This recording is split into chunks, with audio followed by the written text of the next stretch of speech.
Chapter 11:13. Zhang Feng smiled bitterly and said, I just vaguely felt a pair of cold eyes staring at me from behind like a poisonous snake. However, this feeling was very subtle. I just subconsciously turned my head to look for him. By chance, I saw that person's back and that person disappeared. Then, Li Xiaogong from the Ministry of Personnel, Lord Li, and Old Chen chased after him at the same time. I don't know what happened after that, but I think this matter should have something to do with the people of the Taiyuan Wang clan. When Li Shimin heard this, his intuition told him that this matter seemed to be a little strange. He asked, then do you think this person could be someone else? For example, the farmer who grazes in the mountains, the child, or the people of the Shandong gentry? Before he finished speaking, Li Shimin felt a little ridiculous. Before the mid-autumn hunt, he had already contacted the local officials. The local officials would also send out all the notices a month before the autumn hunt began. They would also conduct a search of the entire area before the mid-autumn hunt began. Under normal circumstances, the location of the mid-autumn hunt could only be determined 3 days before the mid-autumn hunt, or on the same day. On one hand, this could play a role in protecting the public.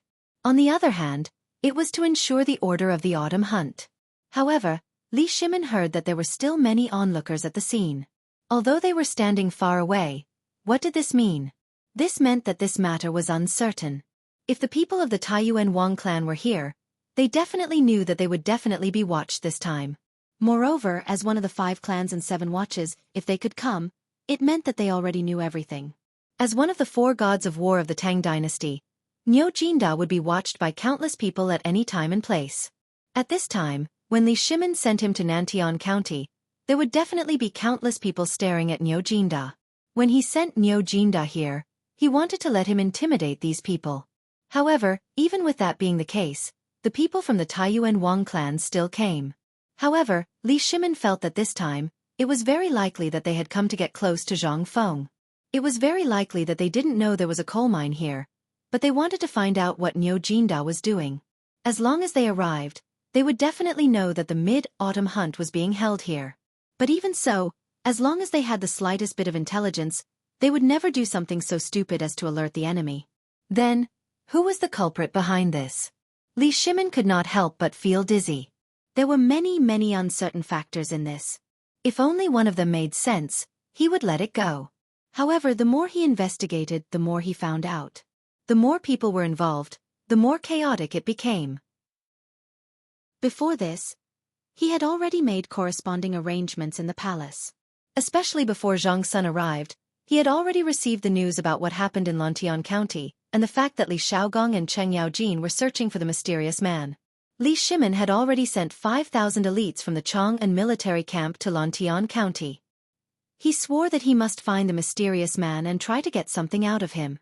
However, less than the time it took to brew a cup of tea after his secret order was sent out, Zhang Sun Chong brought him a piece of extremely shocking news. Zhang Feng actually asked him to stop dealing with Guanlong, the 5 surnames and 7 Wangs, and the Shandong aristocrats. He even directly treated the incident in Lantian County as if it had never happened. Li Shimin really did not understand what Zhang Feng was thinking. He even mistakenly thought that Zhang Feng had reconciled with the people of Hongwen Guan and the Imperial College. However, at this time it seemed that it was not so simple. Just from the fact that Zhang Feng mentioned the industries managed by the Ministry of Personnel Affairs, Li Shimin felt the seriousness of the matter. He immediately denied the possibility that the Wang clan of Taiyuan was involved. If it was not the Wang clan of Taiyuan, then who was it? The more Li Shimin thought about it, the more he felt his head hurt. Here. After smoking 5 cigarettes in a row, Li Shimin asked somewhat annoyed. Frenzy, what do you think we should do now? We can't keep hanging like this. This matter has to be solved sooner or later. Zhang Feng nodded. This matter does have to be solved, but not now, and not in the future. In short, Lao Li, you only need to remember one thing. If you move, you must make a thunderous strike. Otherwise, you have to lie down steadily. Otherwise for us it will be a disaster. Li Shimin naturally understood the meaning of Zhang Feng's words. However, could he sit still at this time? The matter against the Guanlong Corporation had actually started long ago. However, because of the 8 waters of Chang, and these people actually all went into hiding. This gave Li Shimin no excuse to make a move. However, at this time when he finally found an excuse to make a move, just let them go like this? Li Shimin was not willing to accept this. Zhang Feng also saw Li Shimin's unwillingness. He smiled faintly and said, "Actually, you should be able to understand that I called you up the mountain today. You should be able to guess that I have already thought of a way to deal with these people." Li Shimin heard this and instantly understood. "Hey, you scared me. Since you know, you should have told me earlier. You made me worry for a long time. Tell me, what are your plans?" Zhang Feng smiled and said, "I don't have any plans. However, I have a brilliant plan now. Now they are not interested in my bone-strengthening powder and my paper-making technique. Anyway, in short, they are interested in all the things that I, Zhang Feng, have made now. Do you think I will let them go easily?" Chapter 11:14. Hearing this, Li Shimin's eyes flashed with an unconcealable murderous intent. However, Zhang Feng hurriedly waved his hand and said, "Lao Li, don't worry. You know these things will spread in the Tang dynasty sooner or later. I'm still thinking about how to speed up the spread of this thing, especially this basketball thing. It's difficult to spread this thing with only our family, but if these big families do it for us, think about it." Zhang Feng looked at Li Shimin with a smile. Seeing that Li Shimin was silent, he laughed and said, "Although all our plans are very good at this time, there are also great risks. For example, what if these people make a bad move? What should we do? Haven't you seen the key point that they haven't made a move yet?" Li Shimin stood up with a swoosh sound. His eyes revealed a contemplative look as he muttered to himself, "You're saying that this autumn hunt is actually a warning to you? If you don't take the bait, they will." Zhang Feng nodded with appreciation. "Yes. I only used one trick to beat them at their own game." While speaking, Zhang Feng laughed heartily. "Old Li, you're a businessman. Think about it. One day, you offend someone. Someone brings a group of people to mess with your business, and they do it every day. They even stab you in the back and make you feel disgusted. What would you do?" Li Shimin nodded with a gloomy face, but he still said with some uncertainty, "Doesn't that mean that everything we do now will become a wedding dress and benefit those people?" This was something Li Shimin didn't want to see. Once it happened, Li Shimin would dare to strangle all these things in the cradle at all costs, even if he really went to war with these three families at this time. This was Li Shimin's bottom line. He couldn't break through. However, Zhang Feng slowly said, "Lao Li, don't worry. I have a solution for this. Think about my winemaking technique. Although I was tricked by you last time, we are brothers, so I'm not afraid. But even so, I still have a trick up my sleeve. Maybe you haven't realized it yet, but there is still a final step to the winemaking technique I gave you. Is it stuck in my hand?" Zhang Feng laughed complacently. Li Shimin's eyes slightly moved, but he still forced a smile and said, "Actually, I've already thought about this matter, but as you said, we're brothers, so we don't care. You should know that in this world, a person's heart is always like a snake trying to swallow an elephant. Today, he has obtained what you have, but tomorrow, he will want what you have. Especially the Guanlong 8 great clans, as well as the 5 surnames and 7 hopes. Otherwise, how do you think they have managed to survive all these years? Why does the current emperor want to deal with them? And to put it bluntly, do you think Lao Li has a good life because of me? In fact, I've been targeted by them for a long time. Otherwise, what do you think I've been busy with during this time? In fact, I've been busy with these things." Li Shimin casually made up a lie. Combining the lie with the truth, he mixed his thoughts and brought them out. However, Li Shimin was right about one thing. That was, the history of the Guanlong group and the 5 surnames and 7 hopes was really a bit despicable. Once, for a gold mine, the Wang clan even slaughtered an entire village overnight. Even though he was extremely angry at that time, he could only grit his teeth and endure it. Because at that time, he was still unable to compete with them. But now it was different. The door of water trade had been opened. The water trade that basically belonged to the imperial court had been completed. Even if they were in a deadlock with them at this time, that would not paralyze the economy of the Tang dynasty at this time, but it would still have a certain impact. For example, at this time, the outside world was uncertain. This was something that Li Shimin had some concerns about. If they were going to attack Zhang Feng at this time, Li Shimin would never sit back and do nothing. After all, Zhang Feng had developed this kind of invincible weapon at this time. What was Li Shimin afraid of? Moreover, he also knew that once the invincible weapon in Zhang Feng's hands was leaked, it would bring terrible consequences to the Tang dynasty. Therefore, Li Shimin, at this time, you would rather fight to the death than let this thing fall into the hands of others. If he waited for another month and the firearms mentioned by Zhang Feng were produced, Li Shimin would dare to drive all the aristocratic forces out of the Tang dynasty in half a year. Moreover, he would be able to make those dishonest Turks and other countries around the Tang dynasty obediently stay at home. He could even fight on 2 or even 3 fronts at the same time. This was Li Shimin's confidence. His confidence came from the invincible spear and the invincible shield. Although he was not sure about the power of the firearms at this time, Li Shimin also had some expectations for the weapons that Zhang Feng praised so much. However, this expectation was not strong. After all, according to Li Shimin's way of thinking, fighting on 2 fronts was nothing more than a battle of strength and strength, as well as the range of arrows and so on. Chapter 11:15. As long as he had Zhang Feng's steel, Li Shimin could raise the combat effectiveness of the already powerful Tang dynasty soldiers to another level. However, while Li Shimin was indulging in his imagination, Zhang Feng said, "In fact, what you said is also possible, but the premise is that those people are waiting for us to do it. Those people are just waiting for us to deal with them. Otherwise, do you think they're fools? Do you think they'll just wait for us to come knocking on their door to harvest leeks?" Hearing this, Li Shimin couldn't help but feel a chill in his heart.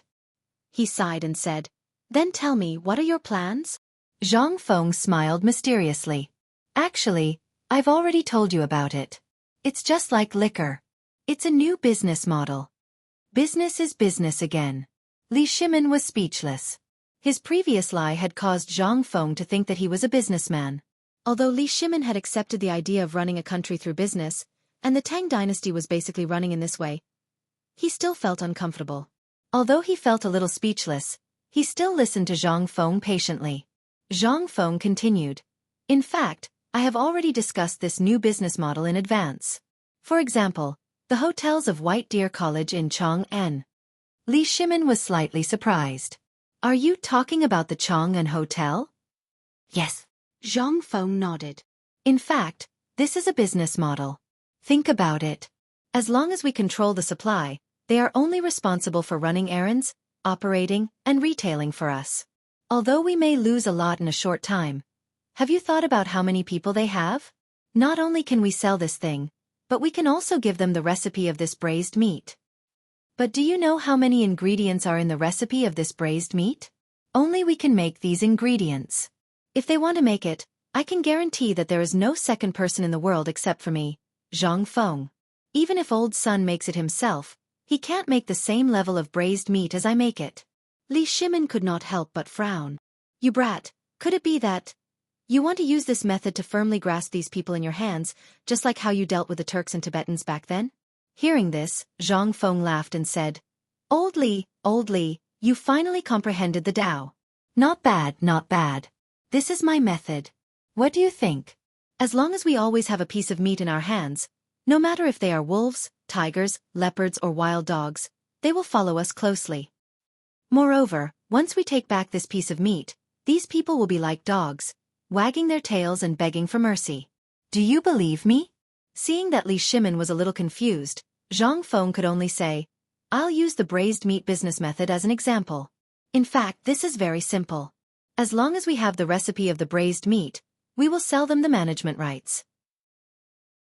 For example, the management rights of a store, which is the franchise fee of the branch, we will sell a store to them for 500,000 strings of cash or 1 million strings of cash. Moreover, we will only sell them the right to operate the store. They will all fight to get it. Do you know why? Because you have seen the prospects of this braised meat. What they value is the profit margin, so they will not hesitate to pay a mere 500,000 strings of cash or 1 million strings of cash. But do you think that is the end?" Zhang Feng smiled coldly. "This is just the beginning.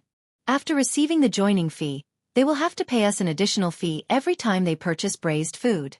Let's say that a bag of braised food can be used to braise 2 caddies of meat, but we only told them that it can only be used to braise 1 caddy. Do you think they will notice anything? If they don't do it according to our method, we only need to add that they will be responsible for the consequences. Do you think they will dare to not listen to us? Li Shimin heard this and pursed his lips. At this time, he was actually speechless. He was deeply stunned by Zhang Feng. Who taught this kid this business method? Li Shimin was speechless and gave a thumbs up. You are too sinister, kid. But I like this. Continue talking. What do you want to do next? Do what? Zhang Feng patted Li Shimin's shoulder with certainty.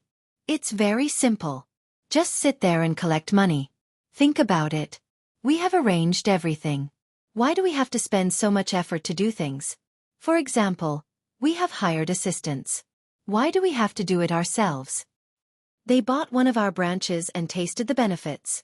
They will definitely want to operate a second, third, and fourth branch.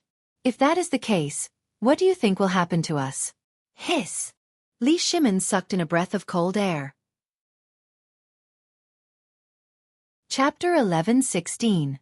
Take the Chong and Hotel for example. Although it was said that there were only 70 branches in Chong'an City, the business of the other restaurants and taverns in Chong'an City was monopolized in an instant after they opened. Just think about it. There were only 70 branches. Besides Chong'an City, how many prefectures and prefectures were there in the Tang dynasty? How many counties were there? How many places were there where restaurants could be opened? If all these places were filled with such hotels, what would it be like? However, the more he thought about it, the more scared Li Shimin was. He hurriedly asked, if that's the case, won't they earn all the money? Even if they only take half of the money, it's still an extremely terrifying number. Zhang Feng pointed at Li Shimin's head and said, You're muddle-headed, but sometimes you're really muddle-headed. Do you think that I, Zhang Feng, only have one business? When Li Shimin heard this he said, Don't tell me you want to hand over all your assets to them to manage. If that's the case, wouldn't you be raising a tiger and inviting calamity? No, you can't do that. You're definitely raising a tiger and inviting calamity. How could Li Shimin allow such a thing to happen? At this time, he couldn't wait to kill all these people himself. How could he let these people do these things? What was this? This was raising a tiger and inviting calamity. However, Zhang Feng didn't think so. He was just like Qianlong and Hushan. Why did Qianlong put Hushan in such an important position? He knew that Qianlong was insatiably greedy because of Hushan's greed. Zhang Feng once saw the most classic scene in the TV series. It was when Qianlong Emperor entered the prison to visit Ji Xiaolan and said, The more greedy a person is, the more he wants to get more. 'Cause he has a goal that is greed. The premise of his greed is that he can get it from you. If he can get it from you continuously, then he will try his best to do things for you. What did Qianlong do in such a cycle? He only did one thing. That was to give He Jin a hard time and beat him up. He arranged for Ji Xiaolan to be by his side. There was another sentence that Zhang Feng remembered very clearly. Hushan fell, and Jiaqing was full. This was also an invisible boss gift that Emperor Qianlong left for Emperor Jiaqing. Qianlong Emperor couldn't bear to do anything to He Shen because he was merciful. After all, he had followed him for his entire life. There was no merit, but there was hard work. Moreover, a lot of the dirty work was done by He Shen. After all, He Shen didn't do anything that he particularly hated. But what about the 5 families and 7 Wangs and the Guanlong family? At this moment, the emperor wished he could drink their blood. Zhang Feng explained everything he knew to Li Shimin in detail, especially the matter between Qianlong and He Shen. He explained it to Li Shimin in a different way. Laoli, I once saw a fragment in an unofficial history. There was once a king of the state of Qi. The only thing he did in his life was to raise 2 people. One of them was surnamed He, and his name was Hushan. He was a scholar official of the current dynasty. He was very greedy, but he was very capable. Every time the Qi emperor gave him a task, he would always think of a way to get it done, especially if it was related to money. King Qi also thinks highly of that person. However, there is another scholar official in between. That scholar official's name is Ji Xiaolan. That scholar official is incomparably honest and incorruptible, but he abhors the insatiable Lord He. There was once when Lord Ji reprimanded King Qi for using corrupt officials in court. King Qi flew into a rage and locked him up in prison. When King Qi visited him in the middle of the night, he said something to Lord Ji, how to write the official title of an official, and the meaning behind it. With Zhang Feng's explanation, Li Shimin finally understood. He couldn't help but think of the policy Zhang Feng had formulated to deal with Tubo. Thinking about it carefully, Li Shimin seemed to have misled him. Li Shimin said with some admiration, "Fortunately, I have you. Otherwise, I really don't know how to resolve this matter. You know, when I was notified, I was almost ready to report this matter to the Lord Zhong's son. I even began to deploy. I took in all the servants in Chong'an and the surrounding industries, as well as the guards I had recently taken in. Almost 2,000 people. I was prepared to capture this mysterious person and the person behind this mysterious person. Thinking about it now, I really did have some impulse." Li Shimin shook his head and smiled bitterly. Zhang Feng laughed and said, "Now do you understand why I'm doing this? In fact, sometimes, the way of business can also be regarded as the way of national policy. Today, Lord Qian told me something. It was also because of this that I was enlightened. He said that there are no eternal enemies in this world, only eternal interests. You know, if we wholeheartedly think about their money, when our textile factory, rubber factory, tin boat, and iron wheelbarrow all start operating, we won't even consider this. In addition, you have seen the new construction methods of White Deer College on Shao Mountain, as well as the cement and other things. Although these things seem to be making a lot of money now, the more their industries expand, the more they will spread out. At that time, they will be more and more involved with us. When that time comes, once you decide to attack them, it will be impossible for them to gather all their forces together." Chapter 11:17. Zhang Feng turned around and took out a cigarette from the bamboo tube on the table. "You see, what I'm holding now is actually the current state of the Guanlong Group and the 5 surnames, 7 hopes, and the Guanlong Group. At this time, they seem to have twisted into a force. Even if we know that they are very soft, you can squeeze your fist and see if you can crush them." While speaking, Zhang Zhong opened the palm of the incense in his hand and sprinkled the incense all over the table. Then Zhang Feng pointed to the cigarettes on the table and the ground. "But this is the situation after they took over our business. We are always waiting for them to exhaust themselves. We are always in the planning, but they are tired of making money and dealing with their business. They are not in the mood to do something. In this case, think about it. Once we gather a force at this time and break them one by one, do you think they have the time and ability to organize a force that can compete with us in a short time? Aristocratic families are very cruel. The only purpose of their existence is to expand the family business. In this way, their bloodline will occupy more resources in the family. In other words, sometimes, they are not united in their own interests. Every single one of his properties needs guards, and every single one of his properties needs a manager. Unknowingly, the backbone of his family has been scattered. If we were to attack the root of the problem at this time, think about it." Was there a need to think about it? Zhang Feng had already explained it in detail. If he still didn't understand this, Li Shimin would really have lived in vain. Li Shimin wanted to look up to the sky and roar at this time, as if he had already seen the miserable state of the Guanlong Group and the 5 surnames and 7 hopes. "Fengzi, oh Fengzi, I really don't know how your brain works. You actually came up with such a sinister plan. Since that's the case, I won't care about this matter anymore. You can do whatever you want to do. But remember, you have me behind you, and I have Lord Zhong's son behind me. You should know very well who is behind Lord Zhong's son, because that person hates these clans more than any of us." Li Shimin left in the same hurry as when he came. It was just that when he came, his face was very gloomy, but when he left, his face was brimming with an unstoppable smile. No one knew what was going on with him. Even Zhang's son Chong acted like a monk. He rubbed his head and looked in the direction Li Shimin had left, then looked at Zhang Feng's hut. In the end, he mumbled something to himself and left. Nothing happened that night. Early the next morning, Cheng Chimo hurriedly came to Zhang Feng's cabin. Fengzi, get up, something's wrong." Under Cheng Chimo's crazy shaking, Zhang Feng was dragged out of bed with sleepy eyes. Zhang Feng glared at Cheng Chimo and said angrily, "If you have something to say, say it. If you have something to fart, then scram." Cheng Chimo excitedly pointed at the door and said, "A lot of people came here early in the morning, and they even brought boxes of things to move up the mountain. 2 hours ago, there were already people moving things up the mountain. Those people were like a long line from your door to the mountain gate. They were all piled up to carry such a big box." Cheng Chimo finished what he wanted to say in one breath. Furthermore, He made an exaggerated gesture of hugging, indicating how big the box was. Zhang Feng rolled his eyes.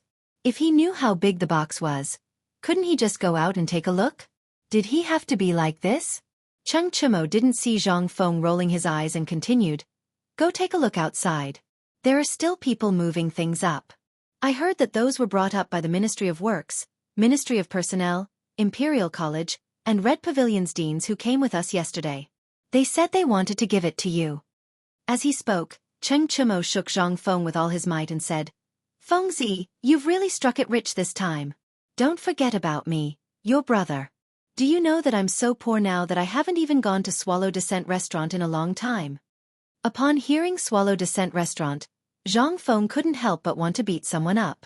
Previously, this fellow had gotten someone pregnant, and he still didn't know what happened in the end. Now that he was itching for a beating, he was thinking about that again? Zhang Feng pushed away the big face in front of him and glared at him. "What nonsense are you talking about? Do you believe that I won't beat you up?" Cheng Chimo didn't care about those things, but he felt that Zhang Feng's choice of words was a little inappropriate. "You can kick with your feet, but you *king beat with your hands. What's the meaning of that? Wasn't this description a little too feminine?" Zhang Feng didn't feel sleepy at all. He didn't know what these fellows were up to, so he hurriedly put on his clothes and went out to take a look. The moment Zhang Feng went out, he saw boxes of things piled up at the mountain entrance. It was as tall as a small mountain. At this moment, there were even a dozen people from Tong Hui Fong taking notes. As they were taking notes, they were also talking to the people who were dressed like butlers who were delivering the boxes. At this moment, the old village chief was like a smiling Buddha. He watched as the boxes were placed in front of Zhang Feng's door. Only then did he look at those people as if they were thieves. When those people left the boxes, he smiled and went to welcome the next person. Chapter 11:18. At this time at the mountain gate, He Zhongjing and the others from yesterday were accompanying the old village chief, making him laugh heartily. The old village chief also saw Zhang Feng come out. He hurriedly leaned on his walking stick and hobbled over like a 3-year-old child. Before he got close, he said with a smile, "Yo! You're awake?" This call was very affectionate. Zhang Feng was speechless. He pointed at the door and said, "Old village chief, what's going on? What are all these things?" The smile on the old village chief's face was as bright as the blooming chrysanthemums in the mountain. He hurriedly whispered into Zhang Hong's ear, "Kid, I don't know what you're doing. These people are crazily moving money up the mountain. I saw that this box is full of money. And it's not copper coins, it's gold coins." These people really didn't want to give up. They really wanted to get their hands on the things in his hands. Without even waiting for his consent, he had decided to go all out and burn all the boats. At this time, Lord Qian, Lord He, Lu Hongwen, and Ouyang Kai saw Zhang Feng come out. It was as if they had just seen Zhang Feng. They said in surprise, "Ah, isn't this Prince Zhang? Why don't you rest for a while? After all, you've been tired for the past few days. Prince Zhang, these are just small gifts from us. I hope you don't mind." How could Zhang Feng sleep at this time? He cupped his fists at them and walked quickly towards them. He also instructed the workers in Tonghui Lane to be gentle when moving things. There were treasures in here. If they bumped into anything, he wouldn't be able to afford to pay for it. When he reached the 5 people, Zhang Feng pretended to be angry and said, "I say, brothers, what is the meaning of this? Moving so many things here so early in the morning. Where do you expect me to put my face? Those who don't know might think that I, Zhang Feng, am a petty person who forgets righteousness in the face of profit. Quickly take them back. We can't do this." The eyes of the 5 of them flashed when they saw this, and they hurriedly persuaded earnestly. "Ayaya, brother Zhang Feng, what are you talking about? We should have come here a long time ago. You should be aware that there are many miscellaneous matters in the academy, and we can't leave for a short period of time. Since White Deer Academy is about to open its doors, we don't have anything else, so we could only bring these ordinary things.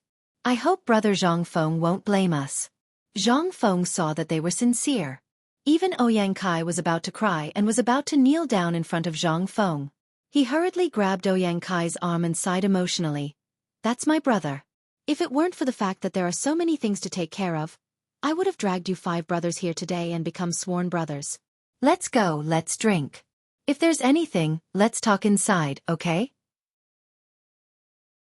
Hearing Zhang Feng's words, the 5 people instantly calmed down. They hurriedly said, okay, let's go, let's talk inside. There's no rush. As they spoke, the 5 people crowded around Zhang Feng and hurriedly entered Zhang Feng's little wooden hut. This was the first time they had entered Zhang Feng's hut. Once they entered, everything they saw was strange. In addition, Zhang Feng was deliberately showing off. As soon as they entered, he gave out handfuls of cigarettes to the 5 of them as if they were free. Although the 5 of them had seen these cigarettes before and heard of their reputation, this was the first time they had smoked to their heart's content. After all, these things were too expensive. The most important thing was that these things were in Chang'an City. No matter how rich you were, you might not be able to buy them. Although they were coughing non-stop at this moment, they still grinned and exclaimed repeatedly, "Good stuff, this is the real good stuff." Hearing this, Zhang Feng slapped his thigh. "Hey, what kind of good stuff is this? These are all cheap things. You brothers probably haven't drunk the wine I brewed myself. Today, I'll let you brothers have a good eye-opener." While speaking, Zhang Feng smiled mysteriously and quickly closed the door. Then, he ran to his bedroom. The 5 people's eyes lit up when they heard this. They hurriedly stared at Zhang Feng.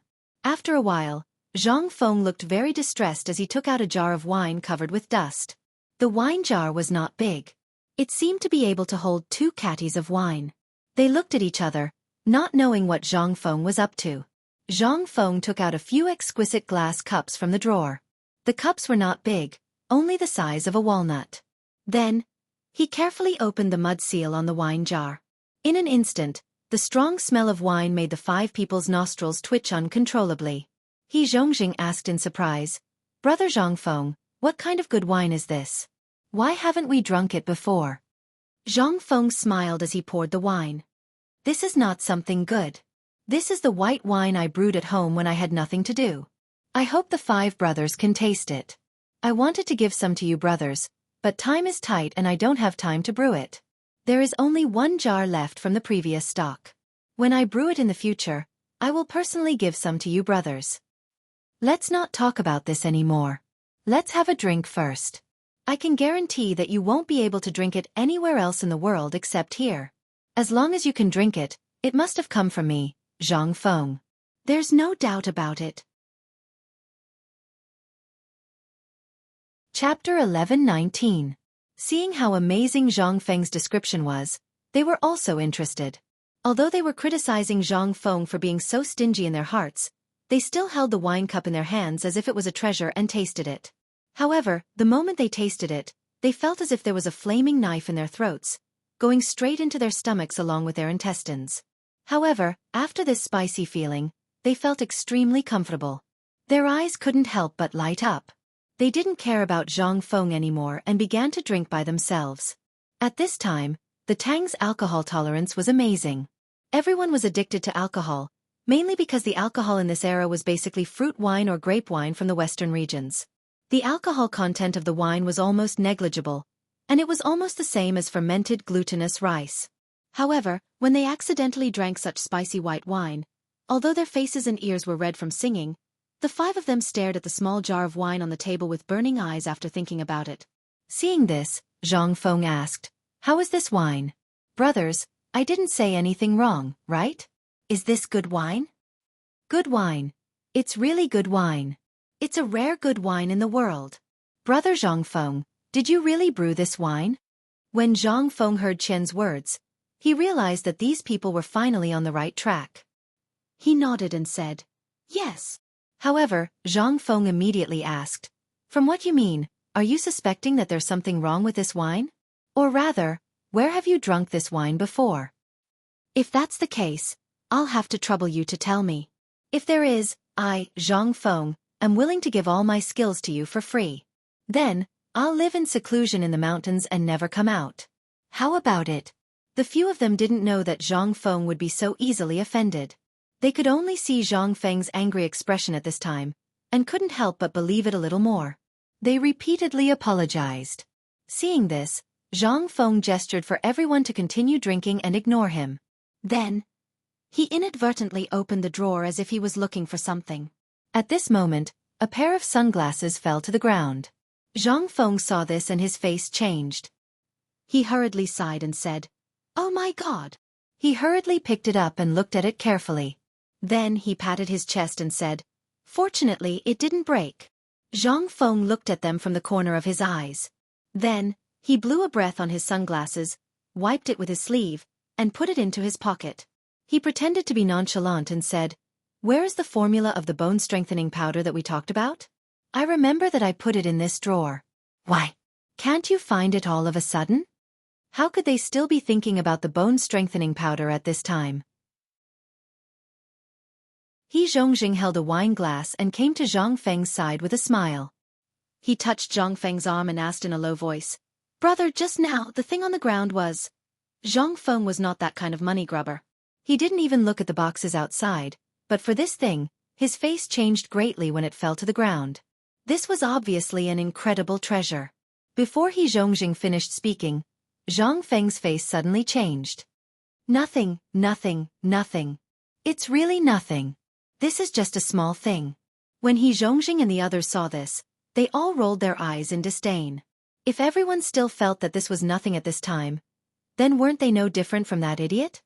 He Zhongjing laughed dryly, then sighed and said, "I even thought that Brother Zhang Feng really regarded us as brothers, but now it seems that we don't have the qualifications to enter Dean Zhang Feng's discerning eyes.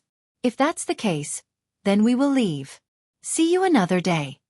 As he spoke, He Zhongjing and the others looked unhappy and were about to leave. Zhang Feng was anxious when he saw this. He pulled him and hurriedly explained, "Ayaya, old brother, why are you like this?" "AI. Okay. If that's the case, then I will let you see it." Zhang Feng took out the sunglasses from his arms and carefully put it on He Zhongjing's eyes. Then he asked, "Brother He, what do you think?" At this time, Qian, Ouyang Kai, Lu Hongwen, and the others looked at He Zhongjing eagerly. They almost wanted to snatch it from him. He Zhongjing had never seen this kind of thing. He subconsciously closed his eyes, but after waiting for a moment, he felt that it was nothing and opened his eyes. But when he opened his eyes, he couldn't help but be startled. His surroundings instantly darkened. But when he looked at the door, he found that the color of the scenery outside the door had become softer. It was that kind of dazzling feeling, but that feeling was very comfortable.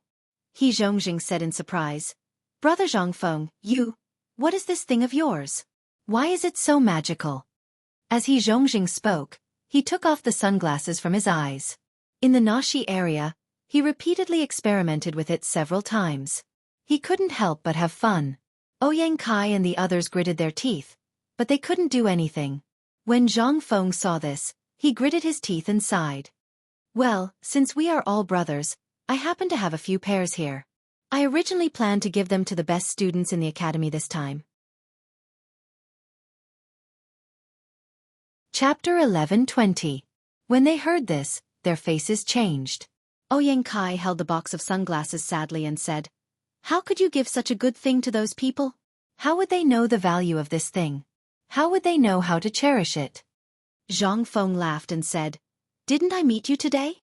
While speaking, Zhang Feng handed an exquisite wooden box to Ouyang Kai. Ouyang Kai wiped his hands on the clothes under his armpits as if he had received a treasure. Then, he carefully took the box. Inside the box was a pair of sunglasses that were exactly the same as the one in He Zhongjing's hand. There were 2 black glass pieces in the frame.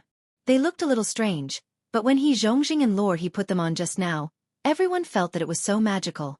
Most importantly, it was very beautiful. Ouyang Kai couldn't wait to put on the sunglasses. In an instant, there was a burst of exclamations. After they played for a while, Zhang Feng saw that it was almost time. He waved his hand and said, "Brothers, now that I am on the mountain, I can only give you these things. When I am free, I will give you more. How about it?" While speaking, Zhang Feng changed the topic and said, "I thought about what we discussed yesterday. As I saw a sentence in the unofficial history before, it is better to be alone than to be together. What old Qian said yesterday also benefited me a lot." They asked suspiciously, "What sentence?" "It is that sentence. There are no eternal enemies, only eternal interests." Zhang Feng sighed and said, I was a little narrow-minded before. In fact, in terms of age and aptitude, I should respectfully call you elders. Logically speaking, I should have visited you as soon as I opened an academy in Chang'an City. However, I neglected this matter and was impolite. This is a small matter, but I am wrong. I apologize to you here. While speaking, Zhang Feng bowed respectfully to them. They looked at each other and let go of the last bit of grudge in their hearts. Like true brothers, they stepped forward and held Zhang Feng's hand. We're all brothers. Why do you have to be like this? Why do you have to do this? Don't say such things that spoil the mood. If you continue, then you're not treating us as real brothers. Zhang Feng could only lower his head and nod desperately. If he continued to listen and make up stories, Zhang Feng was afraid that he would throw up his dinner from last night. However, for the sake of the plan, Zhang Feng suppressed his disgust and pulled Ouyang Kai with one hand and He Zhongjing with the other to sit down. The few of them were already well aware of Zhang Feng's situation. In Chang'an, apart from the Ao Lai Tavern, there was only one other tavern. They didn't know why Li Shimin would secretly come to Zhang Feng every few days. At this time, when they saw that Zhang Feng was so forthright, it was no different from the information they had gathered before. Moreover, this person was not scheming and had many treasures. Not to mention Li Shimin, even they, wanted to treasure Zhang Feng. At this time, Zhang Feng pulled on their hands and said, You should all know what happened to me in Chang'an before. Look at my academy. There are so many people supporting it. Although I have made some things, it's hard to support it alone. Although Lao Li and the others are helping, the progress is too slow. For example, the basketball now and the football and so on. If all of them were to be promoted, oh yes, and the bone strengthening powder, you should know about it, right? But look at what the bone strengthening powder looks like in the end. In the end, besides going into the pockets of the residents, what benefits did the people get? They got nothing. Zhang Feng said with righteous indignation, and the others listened and nodded. At this time, Zhang Feng continued, So I have been thinking about how to promote basketball during this time. This is a good thing for the country and the people. These 2 days, I met several brothers at the mid-autumn hunt, and this idea came to me. Where can this thing spread the fastest? The academy. In addition, the Ministry of Works, the Ministry of Officials, and the Ministry of Rights, 3 top departments of the Tang dynasty. If they can help, think about it, this is a rare opportunity to improve your reputation. If you help, I can guarantee that within a year, your official ranks will be promoted, and you will be the real ones. Hearing this, the eyes of the several people instantly turned red. In the current imperial court, it was harder than ascending to the sky to be promoted, and it was a big grade. It was simply a fool's dream. In addition, the emperor was deliberately targeting them at this time. At this time, they were simply unable to move an inch. In addition, each grade of official was divided into upper and lower grades. That was the difference between the 3 grades. Although it was only a difference of 1 word, the difference was huge that night. Only the higher one climbed, the greater the influence in the family, and the more benefits he could get. This was the cruelty of being a big family. They always only valued the family's interests and the contributions you could make to the family. They never cared about who you were. Chapter 11:21. Zhang Feng's words ignited a flame in everyone's hearts. Zhang Feng ignited the flame in everyone's hearts. It was the flame that could start a prairie fire. Zhang Feng saw that the matter was almost settled, so he talked about the basketball. As for the basketball, I won't charge any of you. Just treat it as a free gift. How about we treat it as our gratitude for recognizing our worth? The basketball training method wasn't a secret in the first place. The best way to increase the reputation of White Deer Academy was to promote this method, and these fellows were the best boosters. In addition, each basketball was sold for 100 copper coins. What was this? This was where the profits were. The few of them said that they couldn't accept it. However, no one said a word about whether they would pay or how much they would pay. This was within Zhang Feng's expectations. He didn't say anything and rummaged through the drawer for a while before taking out a small booklet. The booklet was made of white paper and was about the size of a book.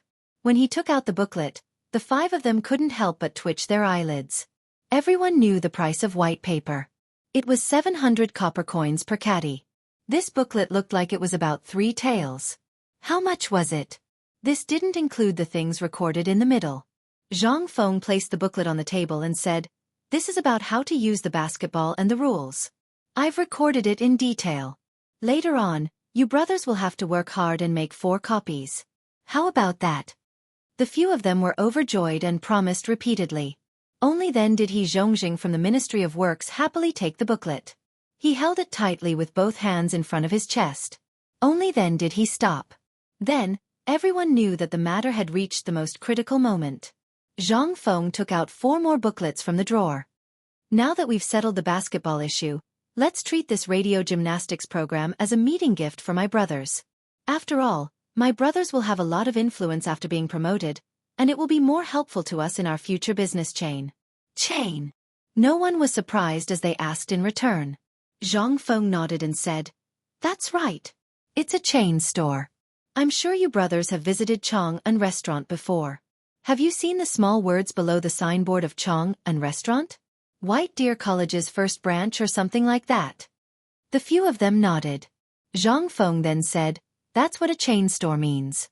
You brothers can arrange for your own stores. You can open them wherever you want. I won't charge you a single copper coin. You can treat it as a free gift. But there's one thing. This brazing material and this recipe have been passed down in my family for hundreds of years. It's a secret recipe. Yesterday, it was because of this that I didn't promise you in time. I hope you don't mind. Since this thing has been passed down for hundreds of years and hasn't been passed down, it must be an extremely precious heirloom.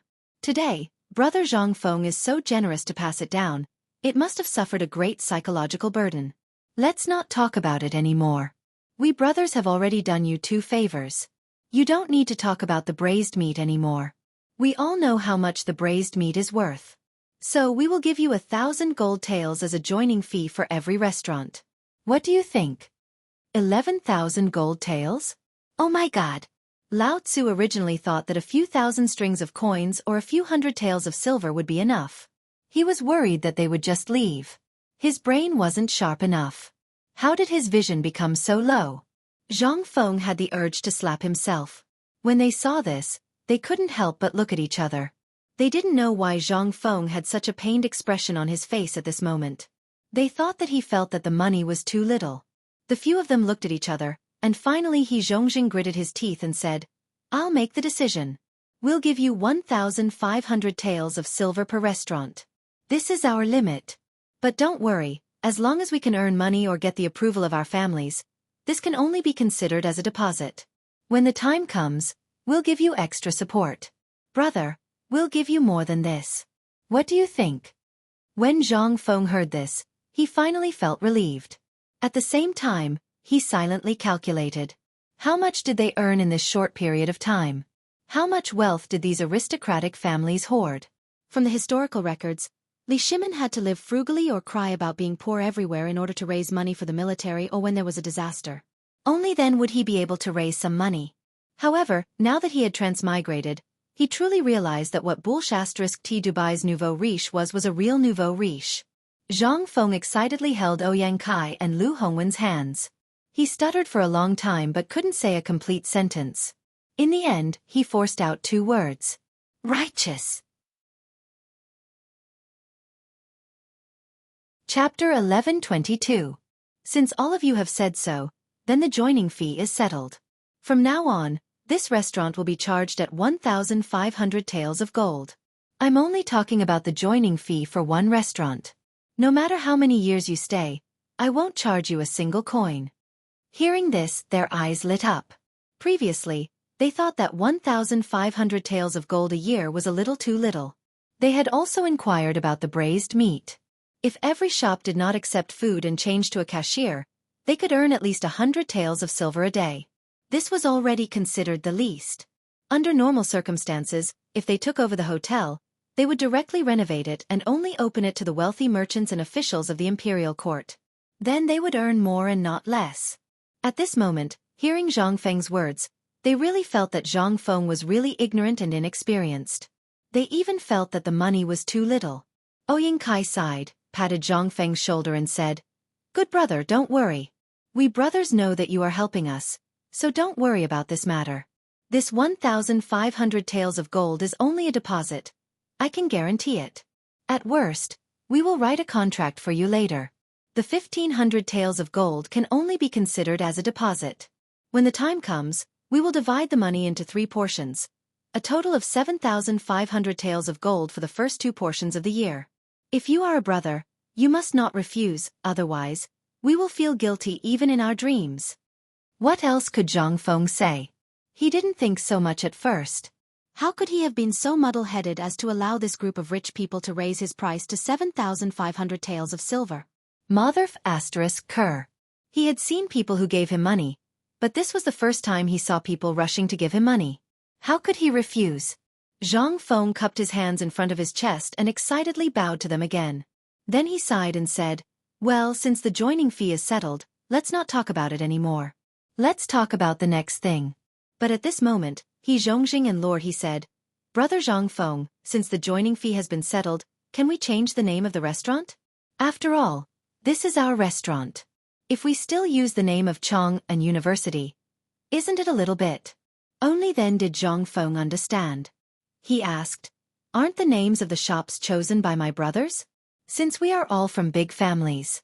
But for the sake of distinguishing, I have a suggestion. That is, each family can only use the same name. For example, Brother Ouyang, you can use Ouyang Family Hotel. What do you think? But the place of signature must be Chong and Hotel Branch. What do you think?" Well, after pondering for a while, they gritted their teeth and said, "Brother, since you are so generous, let's make a small request. We will agree." After this matter was settled, Zhang Feng drank 2 glasses of wine with them as a celebration. Then he said, "Just now, this kid said that this brazing material is the secret of our Zhang family. Based on this, you should have seen it a few days ago. My fiancé has been following me, so we know about this. Brother, you don't have to say any more. We understand, we all understand. Brother, how about this?" Zhongjing he pondered for a while, then said with a solemn expression, "Since this is your secret, we won't force you. You name a price, and as long as it's on time, it will be given to us to provide for our daily consumption. What do you think?" They had long been familiar with the business model of Chong and Hotel. Every day, the brazing material of Chong and Hotel was brought down from Shao Mountain.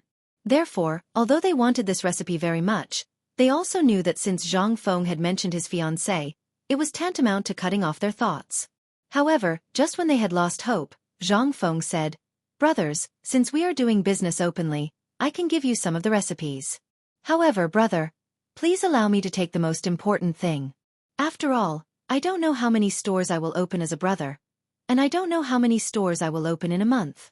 If all the materials are sent out through my academy, it will be inappropriate. Then, my academy will directly close down." When they heard this, they looked at each other and laughed. After laughing, Zhang Feng pushed a small booklet on the table and said, "In this booklet is the recipe for my brazing ingredients. However, the ingredients for these recipes still need to be found by brothers. I'm only responsible for the most important thing.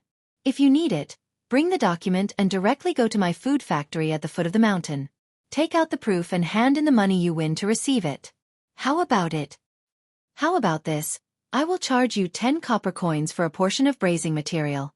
What do you think?" Chapter 11:23. 10 copper coins? Everyone couldn't help but be shocked. What was this amount of money to them? Even if it fell to the ground, they wouldn't bother to pick it up.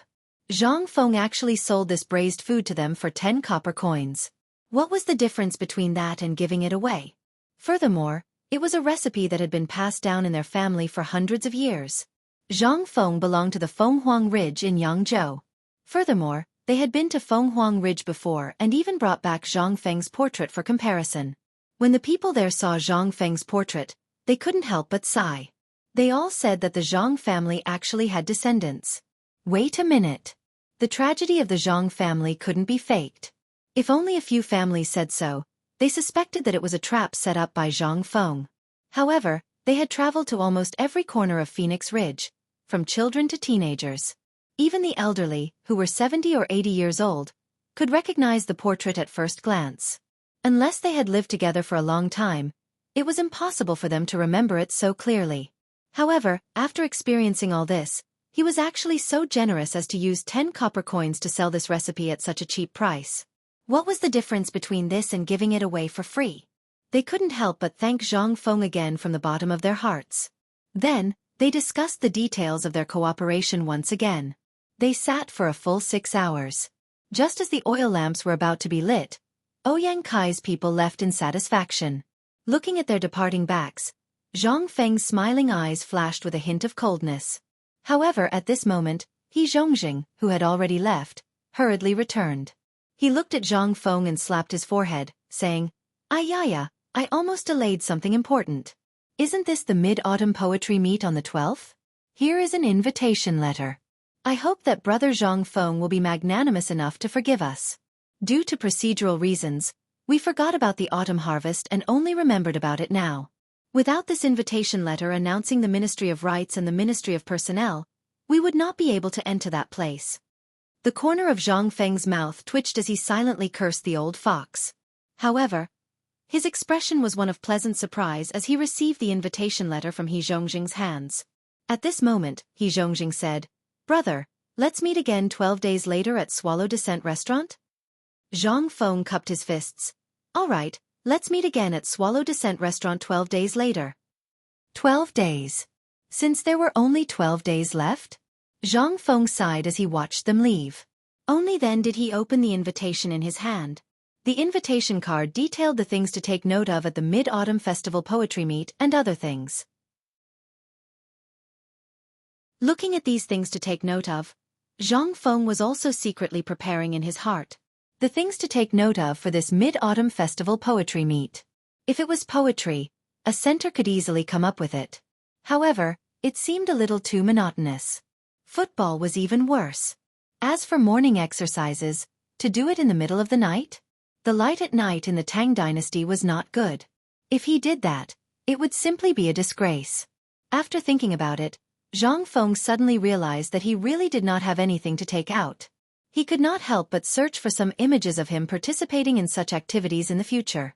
One by one, they flashed through his mind. Then, according to the current situation, Michael Jackson suddenly froze in Zhang Feng's mind. The father of street dance. If it was Class 1's dance, it would be at U Descent Restaurant, a place that specialized in such things. If Zhang Feng only found some girls there, it would only smear Zhang Feng's reputation. In the Tang dynasty, except for the top few singers were all the lowest positions. They were things to please people, and they were the lowest people. As for Jing Shu, her attainments in music had already reached the peak. If it were not for the difference between men and women, perhaps at this time, Jing Shu could really become a master in music. After Zhang Feng excluded the girls from the dance, Zhang Feng could not help but look at Idiot Wei, who was poking his head out of the door. These guys were obviously people with excessive energy. If they were coached, they should be able to complete some simple movements in 12 days. Street dance movements. The weather was getting colder and colder, and the fog in the mountain was getting thicker and thicker. It was another morning, and Shao Mountain was as mysterious as a fairy mountain hidden in the clouds. At this time, the wake-up bell had been rung 3 times. Usually at this time, the academy would have been overcrowded. The students had already gotten up and were in the courtyard in 2s and 3s, exercising their voices, reciting poems, or practicing the 5 animal frolics. However, since the appearance of morning exercises, all the students were most enthusiastic about basketball. At this time, no one could be seen, but if one went to the basketball court in the sports field, one would definitely see it. However, it was a little strange recently. Perhaps due to the cold weather, only after the bell had rung 3 times for a long time could one faintly see students in 2s and 3s. They shrunk their necks and hurriedly walked to and fro in the academy. Some of them even had rice bowls under their armpits. They shrunk their necks and walked towards the canteen while reading a book. It was obvious that they no longer had the lively feeling from before. This was all caused by the cold weather. Chapter 11:24. The ringing of the bell was to inform everyone that it was time for breakfast and to herald the arrival of a new day. A moment later, the sound of reciting the 4 books and 5 classics could be heard in the square outside the first floor of the teaching building. The sound gradually grew louder and louder as more and more people gathered. Finally, it formed a wave of sound that reverberated throughout the entire Shao Mountain. Because of the sky, the morning exercises were delayed for more than 2 hours. When the sun slowly rose from the horizon, the bell for the morning exercises rang. Only then did the students gather in the center of the campus. At this moment, Zhang Feng slowly yawned, wrapped his robe tightly around him, and crawled out of the room. Looking at the fog outside, Zhang Feng rubbed his sleepy eyes and slowly walked toward the teaching building. When Zhang Feng arrived, the 3 rounds of morning exercises had already ended.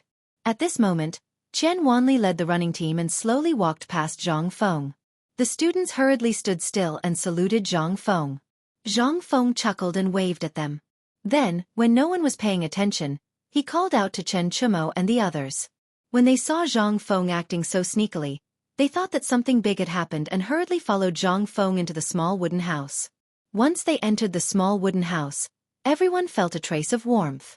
Once they entered the small wooden house, Chen Chumo and the others returned to their natural instincts. They were either lying down or sitting on chairs, minding their own business as they searched for prey or wanted to discover some miracle from Zhang Feng.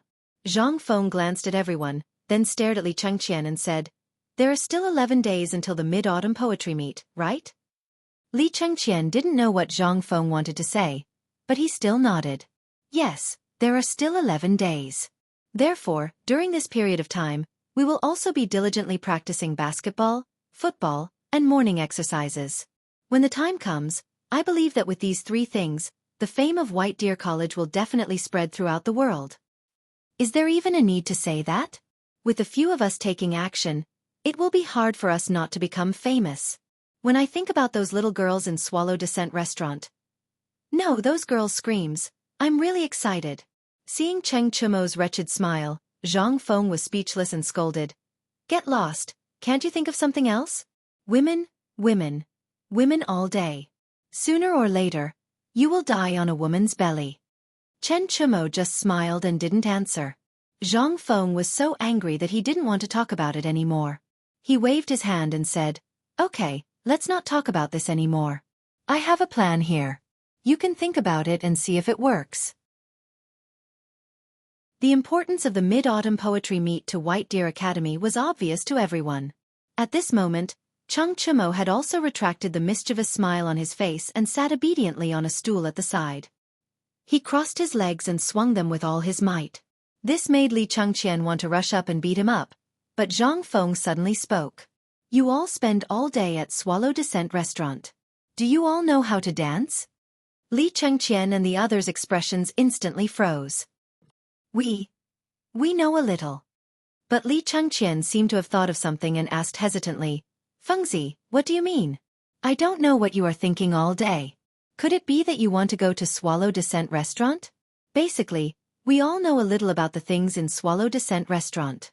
Why are you asking this?" Li Chengqian had a bad premonition. Zhang Feng became spirited. He looked at Li Chengqian and asked, "Tell me, what do you all know? Is it a horse riding dance or something? No, tell me, what kind of dance do you all know? Tell me, maybe we will know when the time comes." Hearing this, Li Chengqian and the others' expressions suddenly changed. "Dance, I am the crown prince, and you want me to dance? And a man at that? If this was really done, and it was spread back to the palace, someone would die." Li Chengqian didn't know what Zhang Feng meant. But since he had said this, he followed Zhang Feng's train of thought. But no matter how he thought about it, he still felt that it was somewhat inconceivable. He couldn't imagine what kind of terrifying disaster it would be if those coquettish songs changed their faces to his own people. Although the palace seemed calm, it was still turbulent. Everyone's eyes were on him. Because he was the crown prince, if he did anything wrong, he would be bombarded by everyone. At this moment, this brat Zhang Feng wanted him to dance. Even if he died, he couldn't lose face. However, Li Chengqian wanted to know the meaning of this. After a fierce struggle in his heart, Li Chengqian said, "Yes." After struggling for a long time, he reluctantly said, "Tell me, what is the difference between this dance you speak of and the dances performed by those singers? If it is the kind of dance performed by singers, then if any man performs that kind of dance in public, he will be chased out of the family, a scandal that will be laughed at for the rest of his life." Zhang Feng also knew what Li Chengqian meant. But he also had the impulse to slap him. His mouth was too fast. Damn it. He didn't think that there would be such an awkward silence. He smiled embarrassedly and said, "As brothers, how can I let you do such a thing? The dance I speak of is not the same as theirs. Let me ask you, do you want to learn it? Do you want to amaze the world with a single brilliant feat? Just now it was just a joke. A joke is a joke. Just treat it as a joke."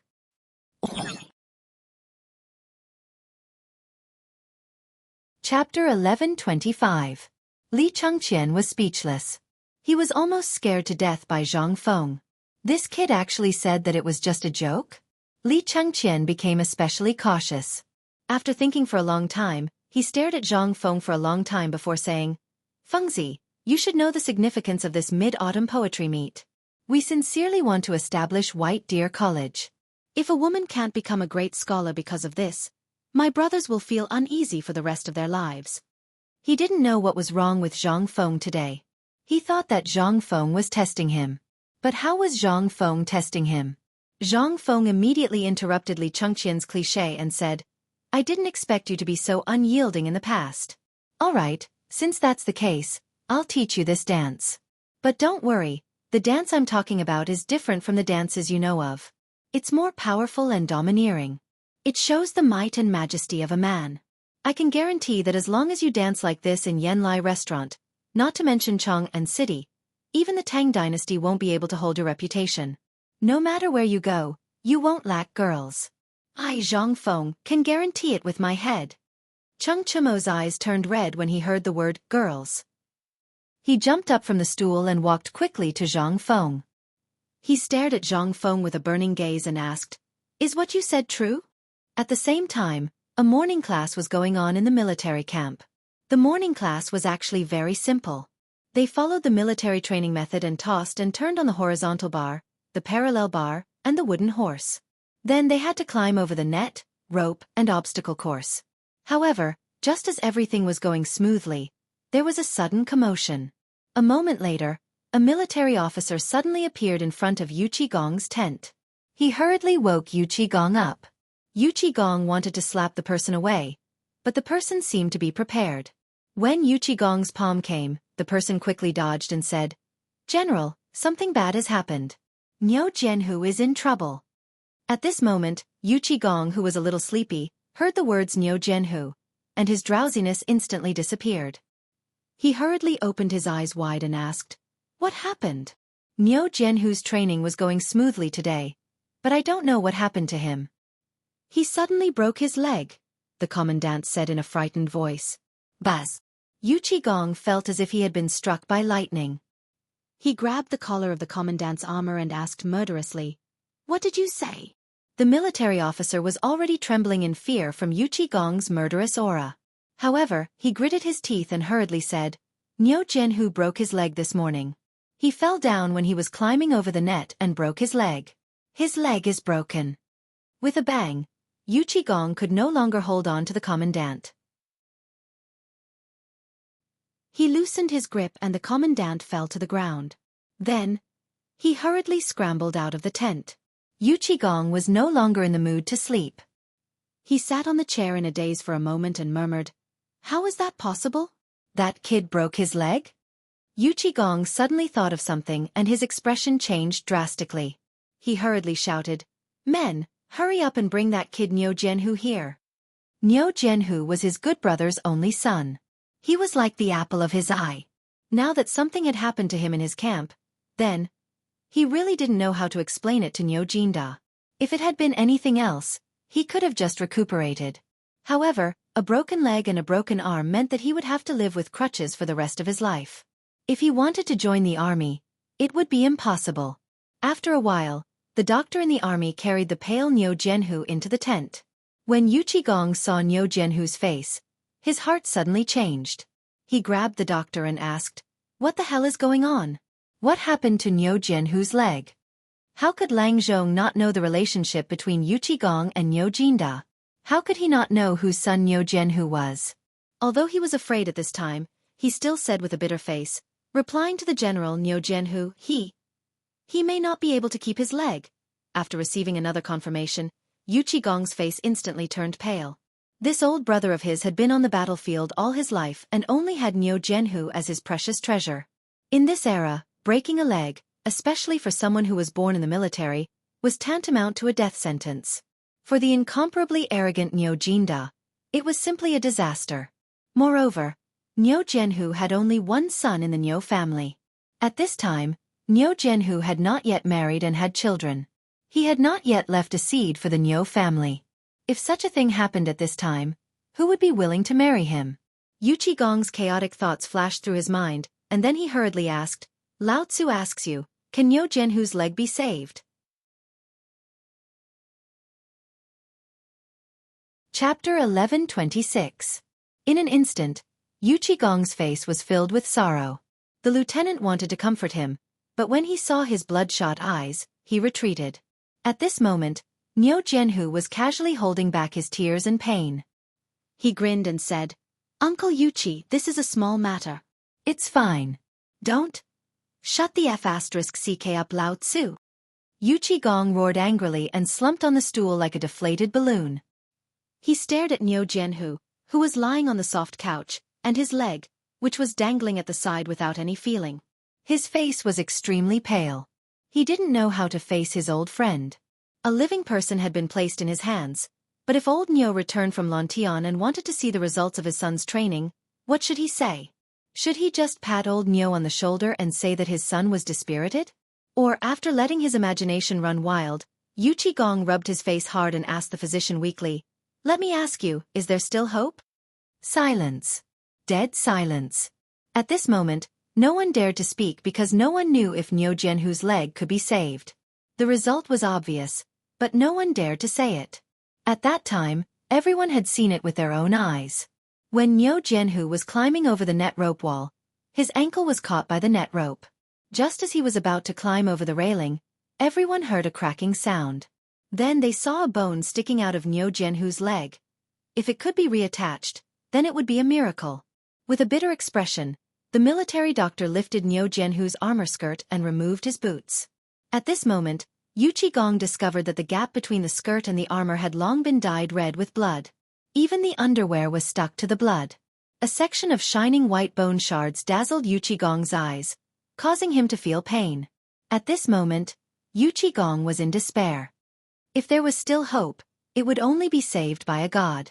When he thought of that, Yuchi Gong suddenly thought of someone. That's right, he thought of Zhang Feng. However, when Yuchi Gong stood up and was about to walk out excitedly, he was stunned when he reached the entrance of the tent. After a deep sigh, he returned to the tent. Just now, the military doctor's action of tearing his trousers seemed to have affected his wound. At this moment, Nyo Genhu's face was pale and he had fainted. Because of the operation just now, the blood on Nyo Genhu's leg was gushing out even more violently. The military doctor had a panicked expression as he hurriedly ordered a few people to pick up some quicklime and other things that the military used to stop bleeding. Nyo Genhu's bleeding seemed to be making a final struggle. Seeing this, Yuchi Gong could no longer sit still. He tore off his armor and rushed out of the camp. The army camp was not far from White Deer Plains.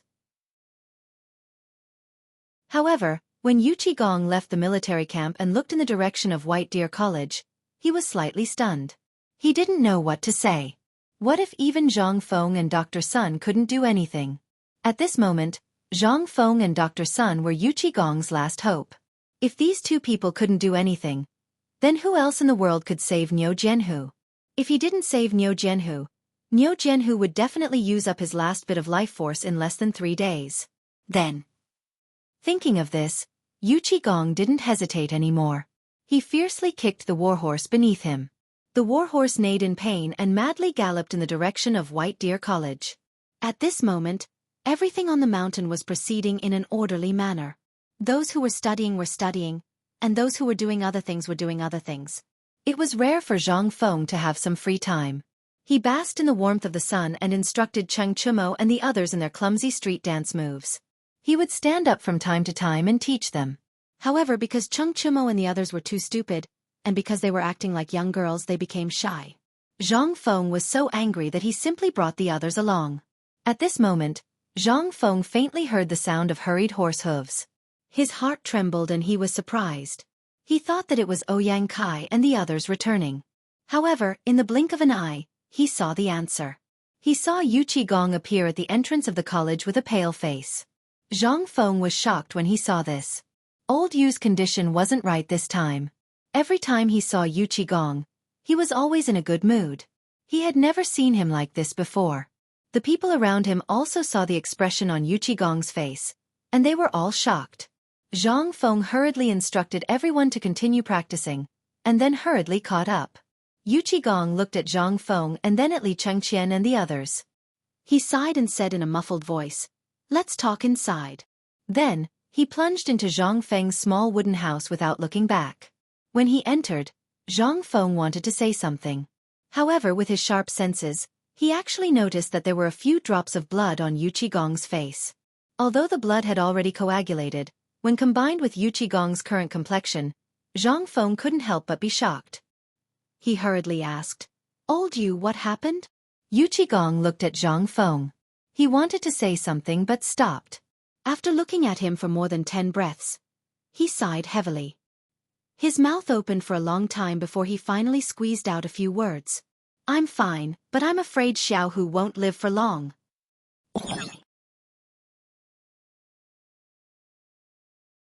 Chapter 11:27. Hearing this, Zhang Feng's face suddenly changed. He asked, "What happened? Wasn't he training at the foot of the mountain? How did this happen? Tell me what exactly happened." Yu Qigong didn't know how to tell Zhang Feng at this time, and he didn't know if it would be useful. He opened his mouth and finally said, "Everything was fine, but I don't know what happened today.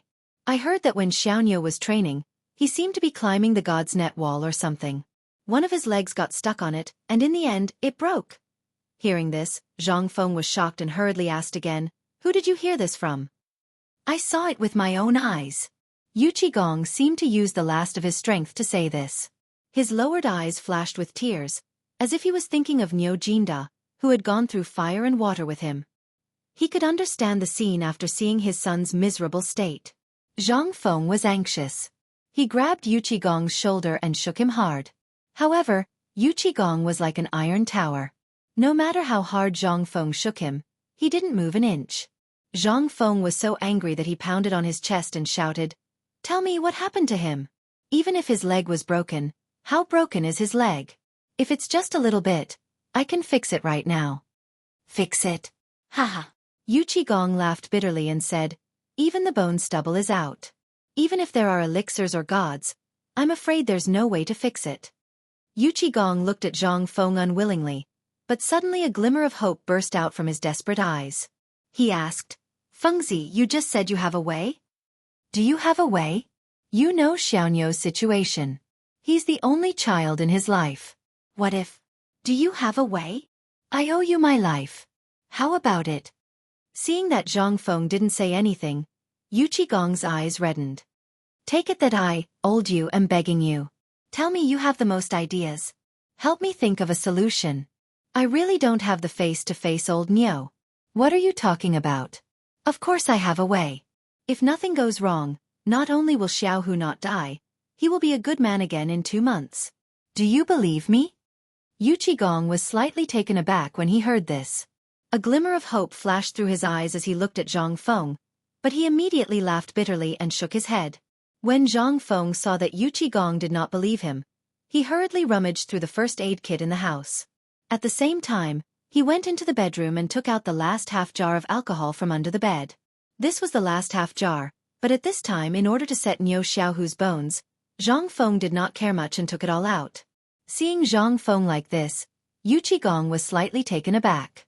A look of surprise flashed through his eyes as he asked, "Fengzi, can you really save him?" Zhang Feng glared at Yu Qigong. "Get out of the way. When have I ever lied to you? If I say he won't die, he won't die. Get out of the way. Don't block me from saving him." After hearing this, Yu Qigong ran behind Zhang Feng with a whoosh and looked at Zhang Feng without blinking. Zhang Feng went out and saw that Yu Qigong was still like this. He sighed and hurried to the mountain gate. As he ran, he shouted, "Quickly go and get Dr. Sunday. Ask him to come down the mountain with me immediately." Although Zhang Feng did not know the situation at this time, if it was just a broken leg, Zhang Feng was really confident that he could set it back. However, he still needed a person, and that was Sun Simiao. After all, he was not a serious medical student. He could still perform surgery, but he had to see how serious the injury was first before he could make a decision. Moreover, if Sun Simiao followed him, his reputation as a miracle doctor was not just for show. At least, he still had to rely on Sun Simiao to seal the blood vessels and so on.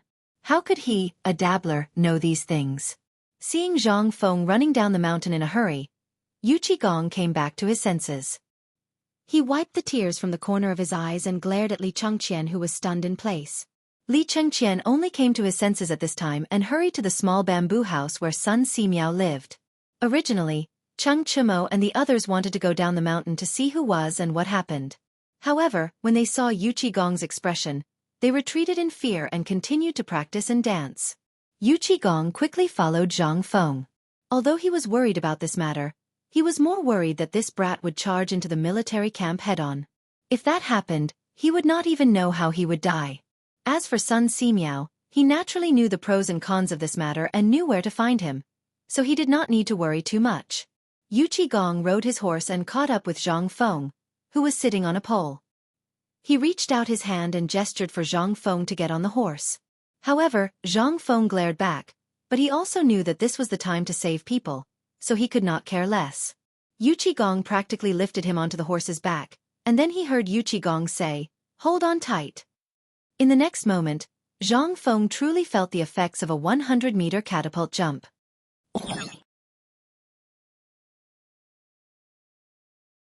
Chapter 1128. Shao Mountain was about an hour away from the barracks. However, due to his eagerness to save Niu Xiaohu, coupled with Yu Qigong's valiant horsemanship, his unusually cold expression, and the fact that Zhang Feng was sitting behind the horse, the crowd from afar consciously opened up a path for them. Soon, the two of them arrived at the barracks.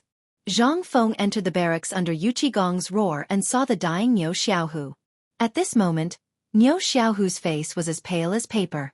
This was obviously a sign of excessive blood loss. Zhang Feng looked at Niu Jianhu speechlessly. Then, he looked at the doctor who was using quicklime to stop Niu Jianhu's bleeding. He asked, "Is there anything to replenish blood here?"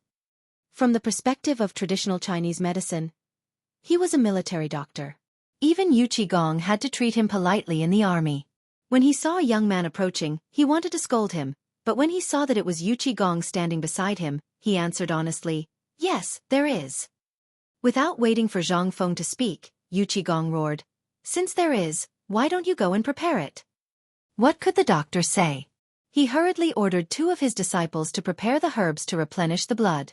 The doctor felt a little strange. Why was General Yu Qi so polite in front of this young man? However, he also knew that this was not the time to ask. He could not ask. If he angered this fiend, it would be a different matter whether he could leave this place alive today.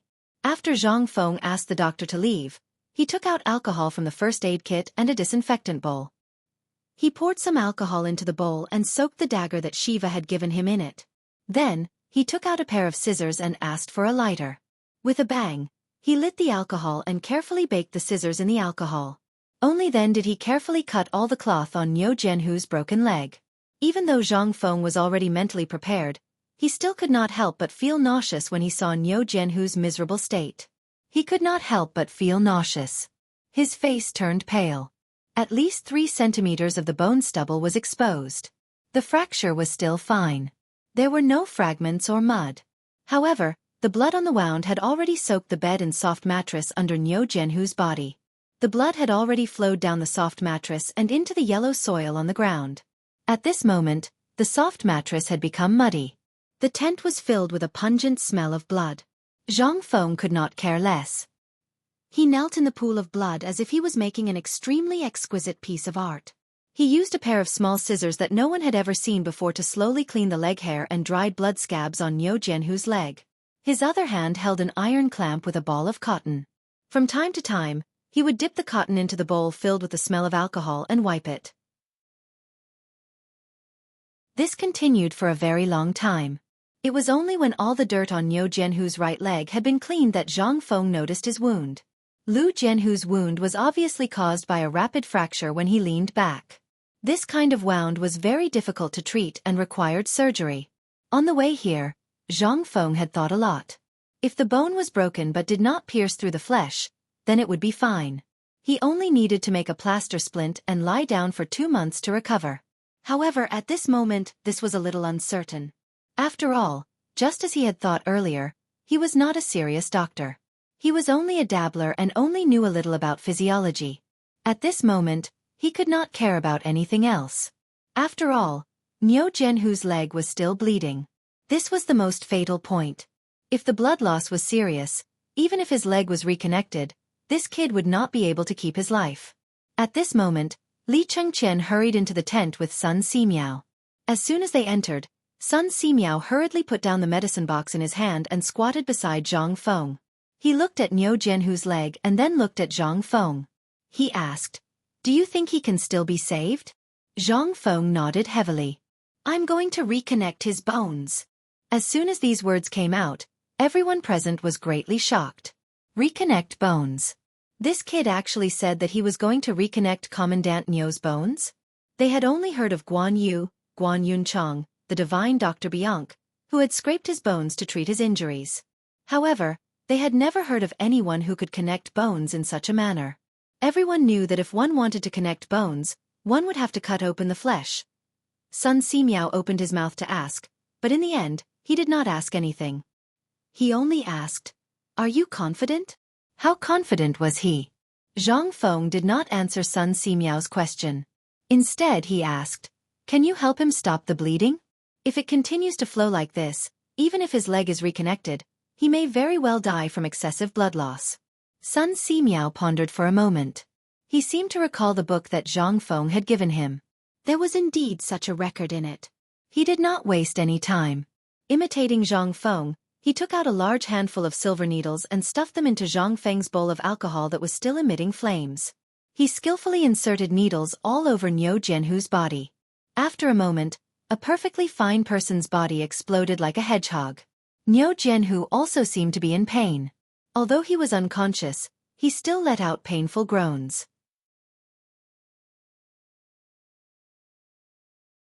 Chapter 1129. When the last of the 99 silver needles entered Niu Jianhu's body, the wound on his right leg stopped bleeding. However, the moment the blood stopped flowing, Niu Jianhu's calf swelled up. Zhang Feng frowned slightly. As long as the wound didn't bleed, it would swell up a little. It was better than dying from blood loss. Using alcohol to clean Niu Jianhu's wound was troublesome. Alcohol was irritating to begin with. If Niu Jianhu woke up from the pain, he would be in big trouble if he couldn't hold on. After thinking about it, Zhang Feng decided to use a small cotton ball to clean up the wound bit by bit. It took more than 2 hours. After cleaning up, Zhang Feng took the gauze soaked in alcohol and roughly bandaged the wound to prevent it from getting infected. After that, Zhang Feng drove everyone out of the tent. He took Yu Qigong and Sun Simiao to the entrance of the military camp and squatted in a corner. Zhang Feng thought about something as he smoked. Sun Simiao couldn't figure out what Zhang Feng wanted to do. He hurriedly asked, "Kid, why are you squatting here?"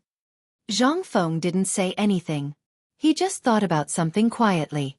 Sun Simiao didn't want to disturb Zhang Feng, so he just sat there with him. After a while, Zhang Feng threw away the cigarette in his hand and asked, "Old Niu, do you have any lambs or calves in the military camp?" Zhang Feng didn't know how old you got into the military camp. Yu Qigong nodded seriously and asked doubtfully, "We have cows and lambs, even calves and mules. What do you need them for?" Although he wanted to ask when Zhang Feng would start saving people, he didn't dare to ask. Zhang Feng was too lazy to explain. He just waved his hand and hurried him to prepare. "You'll find out later. You just need to find me a sheep. It's best if it has a broken leg recently." Yu Qigong seemed to have understood something. There weren't any broken legs in the army, but there would be soon. Only after Yu Qigong left did Sun Simiao come to a realization. "Don't tell me this is the first time you've done it?" Zhang Feng nodded speechlessly. "You've seen it for yourself. Although I know a lot, I only know a little about a lot of things. Especially when it comes to military medicine, I still have to rely on you to operate it. Although I can talk a little, I really can't do it if I really have to do it. Sun Simiao was a little speechless. Was this kid really treating people like a dead horse?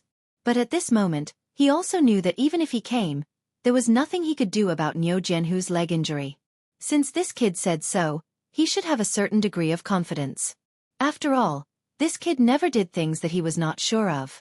Moreover, he had a very good relationship with Niu Jinda. If Niu Jianhu died in his hands, then this kid would probably live in guilt for the rest of his life. After a while, Yu Qigong found 2 young soldiers to carry a mule with a broken leg. He came forward and asked, "Feng Zi, do you think this will work?" Zhang Feng looked at the mule that was tied up and then looked at the mule's leg. How could he not understand that this kid had just broken the leg? However, this was not the time to blame Yu Qigong. Moreover, the Tang dynasty had always been tough.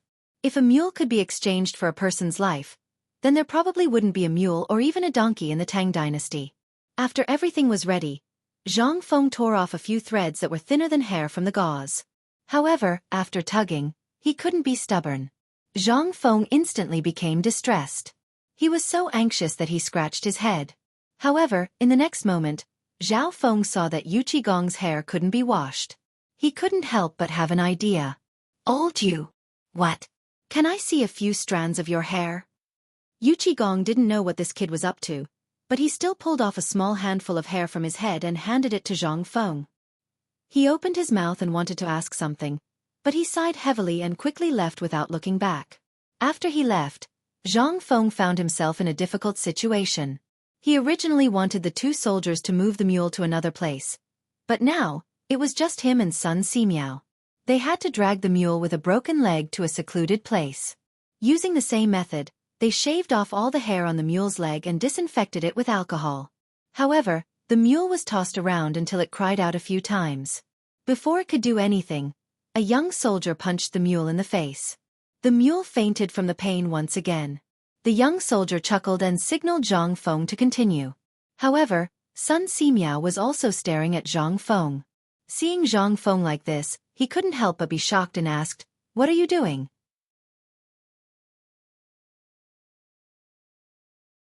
Chapter 11:30. Zhang Feng didn't say anything. He soaked an embroidery needle in the water and stirred it 3 times over the fire. Then, he put on a strand of hair and got to work.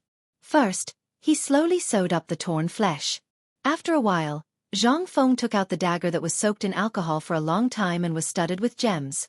He gently separated the flesh from the mule's leg in a straight line, revealing the deep white bone inside. He cleaned up the residue on the bone, then pulled the flesh apart and carefully joined the bone back together. This was a physical task. Even though it was such a simple action, it still took about half an hour. By the time he finished sewing up the wound, he had already wasted 2 hours. Sun Simiao looked thoughtfully at Zhang Feng as he finished sewing up the last thread. At this moment, he suddenly realized. "Are you going to use this method? Are you going to reconnect that brat's leg?" Zhang Feng wiped the sweat off his forehead and panted, "It's not me, it's you." At Taiji Palace, Li Shimin had just finished his morning court session and hurried to the imperial study. The moment he entered the imperial study, he saw a young general kneeling in the middle of the hall. Li Shimin asked the moment he entered the imperial study, "What's going on? Did something happen in the military camp?" When the young general heard this, he hurriedly rushed over and kowtowed twice. Only then did he tell Li Shimin about the injury of the ox's leg. When Li Shimin heard this, his expression suddenly changed. His hands trembled as he lit a cigarette and walked around the imperial study twice. However, he seemed to have thought of something. He hurriedly asked, "Did anyone go to find Sun Simiao? Also, what did Great Dr. Sun say?" Although he already knew the consequences of a broken leg, he still asked with hope. "Your Majesty, the general has personally gone up the mountain to find Great Dr. Sunday. Great Dr. Sun should have already gone to the military camp." Li Shimin was slightly comforted when he heard this. However, the young general continued, "However, I heard that the general didn't go up the mountain to find Great Dr. Sunday. He seemed to have gone to find the dean of White Deer College." "Huh?" Li Shimin was stunned. "Find this brat? Why did he look for him? She was not a doctor." But suddenly, you seemed to think of Zhang Feng. Previously, He had kept a jar of something called alcohol like a treasure, and he had also heard this kid bragging about medicine and so on. At this moment, a thought flashed through his mind, but he didn't know if this kid could save Niu Jianhu's leg. After all, this was an ancient and unchanging truth that everyone knew. Broken legs were basically one of the top 10 terminal diseases. Once a leg was broken, it was very likely that the person would become a cripple. If he used crutches, he could still walk 2 steps. However, the news that Li Shimin received was indeed that Niu Jianhu's bones were already exposed. How could it be reattached? Even if Hua Tuo was still alive, he probably wouldn't be able to do anything. In the end, Li Shimin placed his hopes on Zhang Feng, who had been creating miracles for him. After thinking for a while, Li Shimin waved his hand and said, "Quickly send a message to the Imperial Physician Institute. Tell them to go to the barracks immediately. Whoever can help Niu Jianhu connect his bones will be rewarded with 10,000 taels of silver." On the other side, on an official road not far from Shao Mountain, Niu Jinda led his men and rushed unhurriedly in the direction of Chong'an. The mysterious person who had sneaked into Lantian County had been surrounded by him, Li Shaogong, and the others in the depths of Air Pai Gully, in the newly dug mine. However, just as Yu Qigong was about to go forward and conduct the final search, he suddenly received an order from the emperor to temporarily stop the capture. Seeing the mysterious person who was about to be caught escape right under his nose, Niu Jinda was so angry that he broke the mo knife in his hand with a punch. He sighed and left angrily. He wasn't angry at the emperor's secret order. It was because no one had caught the mysterious person, and the person had actually escaped right under his nose. This was a disgrace to him, but he couldn't do anything about the emperor's order. At this time, when he thought of the mysterious person, Niu Jinda was itching with hatred. If he were to find out who the mysterious person was in the future, he would definitely take revenge. Then he would definitely take revenge 10 times over. Thinking to this point, Niu Jinda couldn't help but take out the Mitsubishi military knife and wave it around in his hand. Then he laughed and hid it in his bosom again like a treasure. Although he didn't get the person this time. But to be able to get the 203 rhombus bayonets from Zhang Feng, this was the biggest gain for Niu Jinda. At this time, the sound of hurried horse hooves on the official road made Niu Jinda and the others quickly alert. Everyone gave way to the main road and stood on the side without moving. After waiting quietly for a moment, a Juju-bred horse hurriedly stopped beside Niu Jinda. Niu Jinda couldn't be more familiar with the general on the Juju-bred horse and the insignia on his military uniform. At this time, Niu Jinda's eyes slightly narrowed. That little soldier didn't hesitate and dismounted to salute. After he finished, he said, "General Niu, this little one is under the order of General Yuchi to ask General Niu to quickly return to the camp." Hearing this, Niu Jinda frowned slightly and said, "Did something happen in the army? If it wasn't something that even Yu Qigong couldn't handle, why would Yu Qigong be in such a hurry to ask him to return?" Hearing this, that person instantly didn't know what to say. He didn't know if he would still be alive after saying that his son's leg was broken. But after weighing the pros and cons, he still gritted his teeth and hurriedly said, "Niu Jianhu Yu Duwei encountered an accident during training and broke his right leg."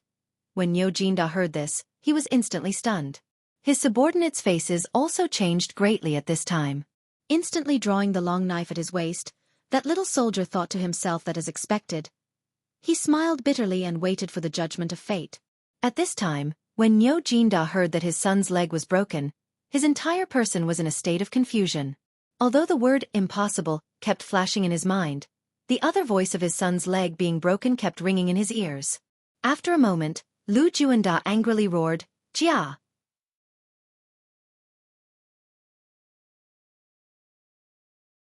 Chapter 1131. With his angry roar, the horse he was sitting on instantly felt the pain. Like an arrow leaving the bow, it quickly galloped in the direction of Shao Mountain. Niu Jianhu was his only son, his only precious son. He was already 46 years old this year, and because of years of war and some other factors, he was only pregnant with Niu Jianhu at the age of 37. Niu Jinda was so excited that he didn't close his eyes for 3 days and 3 nights. He told everyone he met that he had a son. He had a son. Thinking of the excitement at that time, Niu Jinda couldn't help but cry.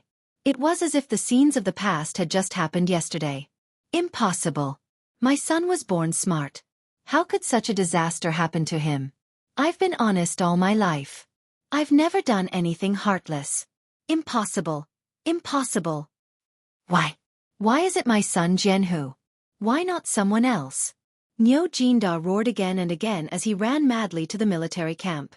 At this time, the news that Niu Jianhu had broken his leg was quietly spreading in Chang'an City. After Cheng Chumo and the others finished today's dance training and all the other training, they hurriedly stayed at the academy during the meal break. Only then did they learn of this matter. After learning of this matter, they were stunned for a long time. Then they rushed to the military camp without delay. It was hard for them to imagine how Niu Jianhu had survived. They originally thought that someone in the military had an accident and even made fun of that person for being a coward and needing Fengzi to deal with this kind of thing. However, this person was their brother, so they couldn't sit still anymore. When they arrived at the military camp, except for the commander-in-chief, even Yu Qigong could only squat outside the camp and smoke. The people around him didn't even dare to breathe. Li Chengqian took the lead and jumped off the horse. He hurried to Yu Qigong and asked, "Uncle Yu Jianhu, did something really happen to him?"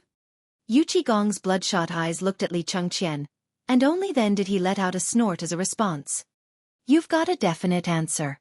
Li Chengqian and the others couldn't stay calm in an instant. "Really, it's all true.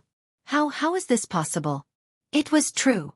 Wasn't this kid still alive and kicking a while ago? Didn't we sneak down the mountain and go to Swallow Descent restaurant together? Why is it suddenly gone? Oh my God, what is going on here?" He really couldn't imagine it. He hurriedly pulled the deputy general next to Yu Qigong to the side and asked, "Let me ask you, what is going on?" The deputy general naturally knew Li Chengqian. After he explained everything in detail, Li Chengqian couldn't help but be speechless. He didn't know what to say. He could only sigh heavily. After weighing the pros and cons, Li Chengqian gritted his teeth and decided to go in and take a look. Yu Qigong had wanted to stop him, but he sighed and ignored him. Cheng Chumo and the others hurriedly followed Li Chengqian into the tent. In the tent, Zhang Feng and Sun Simiao were observing Niu Jianhu's injured right leg and discussing something in low voices. Hearing someone enter, Zhang Feng subconsciously turned around. When he saw Li Chengqian, he waved at him and said, "You've come at the right time. Little Tiger needs blood urgently. I need a few things. Go find them for me immediately. I want to give Little Tiger a blood transfusion." A blood transfusion? Li Chengqian and the others were unfamiliar with this term. They all knew what it was. At this moment, there was a commotion outside the door. Zhang Feng seemed to be afraid of disturbing Niu Jianhu.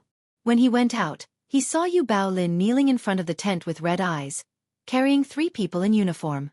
When he saw Zhang Feng, Yu Baolin looked at Zhang Feng and said, I just eavesdropped on your conversation. I heard that you want to give Little Tiger a blood transfusion? Do you think these 3 people are enough? If not, we still have a lot more. How many do you want?" When he saw Zhang Feng hesitate, Yu Baolin gritted his teeth and said, "If it really doesn't work, we can use my blood. Little Tiger saved my life before anyway. I'll just treat it as paying him back with my life." Zhang Feng couldn't help but admire Yu Baolin. He couldn't help but give Yu Baolin a thumbs up. What a good man. This was a true brother. When Zhang Feng heard this, he gave a rough explanation of blood transfusions, blood types, and so on. Then, he saw a large hand slap the back of Yu Baolin's neck. "Lao Tzu isn't dead yet. When will it be your turn?" Yu Qigong pushed Yu Baolin aside and stood in front of Zhang Feng. His eyes were red as he asked, "Fengzi, does it have to be our own blood or human blood?" Yu Qigong's killing intent seemed to be brewing. He seemed to be very emotional. Zhang Feng was a little speechless. He sighed and said, "Yes, old Yu. As long as it's human blood and the blood type is suitable, it won't be a problem. The key is matching the blood type." Before Zhang Feng could finish, Yu Qigong roared angrily. In an instant, a dozen Turks who had been tied up with ropes were brought forward. Yu Qigong reprimanded them. "Look at these guys. Can't they do it?" Zhang Feng was a little speechless. He quickly said, "I'm not sure either. We'll have to do a blood test first." "Then do a blood test. How do we do it? Do we kill them first?"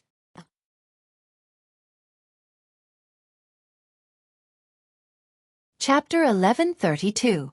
A blood test could be said to be simple, but it could also be said to be difficult.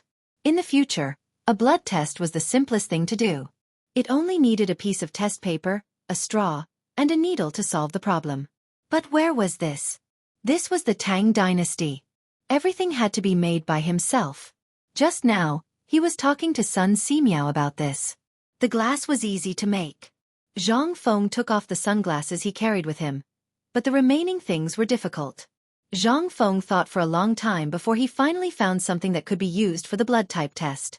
Zhang Feng did not have time to think about these things at this time. He picked up a sterilized dagger and cut the fingers of the Turks one by one. He squeezed out a drop of blood and dripped it on the self-made test paper. Then, he put it on a large copper tray. Under the tray was a tray of warm water. At this time, the wet paper on the snow was rippling with the water. Zhang Feng's eyes were fixed on the test paper. The mark was very simple. It was 5 red lines, but they were arranged horizontally in an order. It took Zhang Feng a lot of effort to remember the sequence. He didn't know whether or not he had used a red card.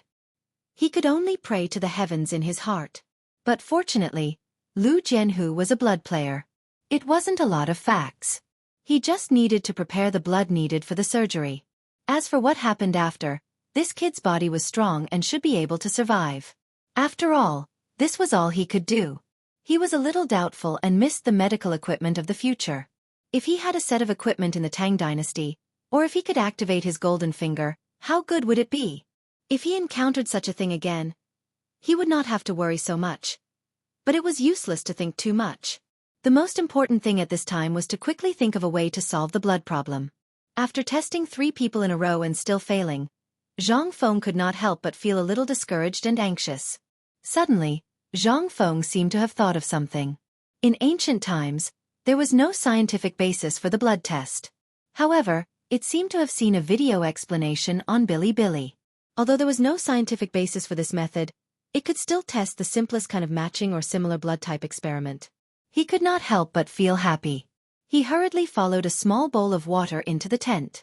He carefully pricked a drop of blood on Niu Jianhu's finger and dripped it into the bowl. Then, he drilled out of the tent again. After repeating this process 9 times, he finally found 3 people with matching blood types among the 9 slaves. Now that the blood problem was finally solved, Yu Qigong wanted to say something but hesitated. But after thinking about it, he held himself back. In the end, Yu Qigong couldn't help but ask with a guilty conscience, "This is a matter of life and death. Are you sure you can do that?" Zhang Feng carefully searched his mind for knowledge in this area. After confirming that there was no mistake, he said, "Don't worry, we are all brothers. I will do my best." Yu Qigong heard this and sighed heavily. "Just do it. No matter what kind of psychological pressure you have, even if you can't save him, I believe old Niu won't say anything." Zhang Feng's eyes reddened as he glared at Yu Qigong. "Who the hell said I can't do it? If you are a man, you can't say you can't do it." As he spoke, Zhang Feng blocked everyone outside and went into the tent alone. At this time, Niu Juanda rushed into the tent. As soon as he entered the military camp, Niu Jinda saw the people outside the tent. His heart could not help but thump. He felt dizzy and fell off the horse's back. Everyone was so frightened that they hurried over and helped Niu Jinda up. After Niu Jinda woke up a little, he grabbed Yu Qigong's hand and asked in a trembling voice, "Brother, my family's who, Don't worry, old Niu. With Fengzi here, it should be fine. You know this kid, he has a lot of ideas." When Niu Jinda heard this, he laughed bitterly and did not say anything. He did not want to put pressure on Zhang Feng, but he also wanted to protect his son. However, he also knew the meaning behind Yu Qigong's words. He could only drag his heavy steps to the side and squat on the ground. He stared blankly into the distance. No one knew what he was thinking.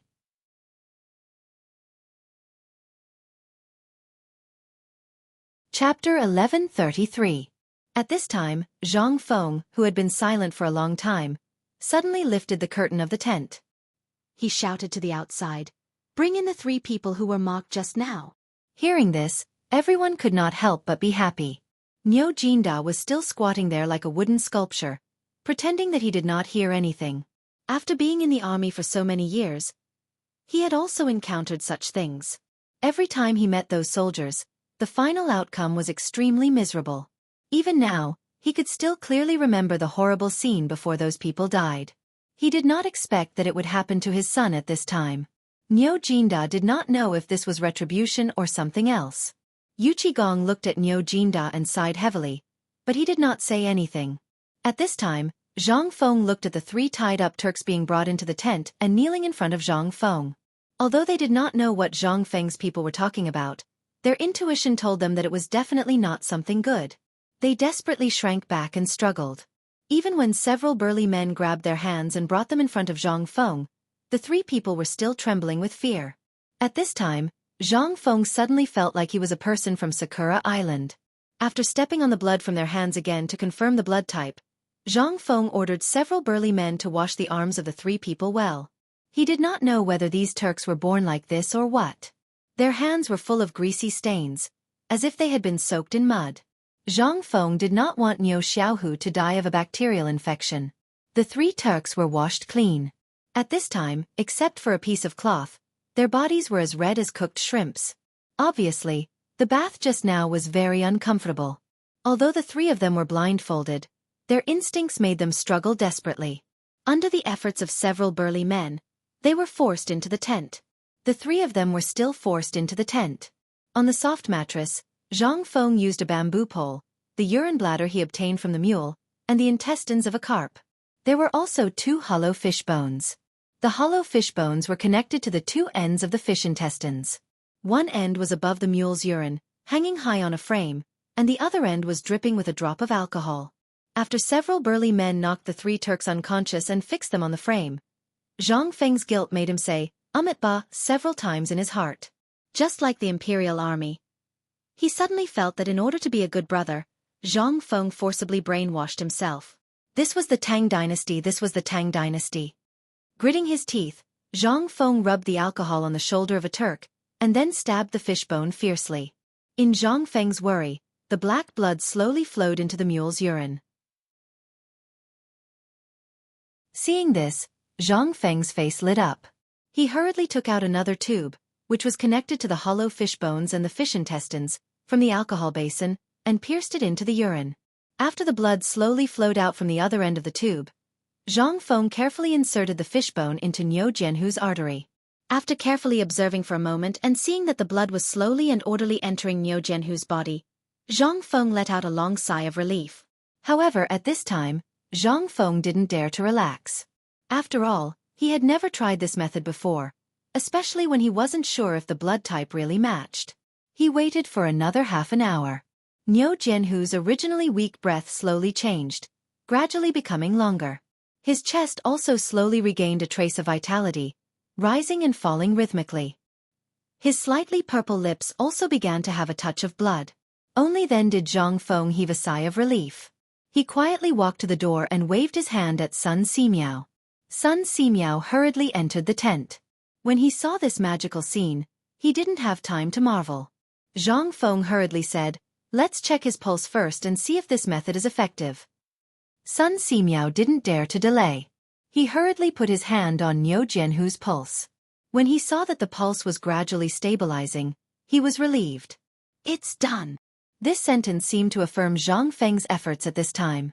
Zhang Feng sat down on the chair like a deflated balloon. He let out a few long gasps.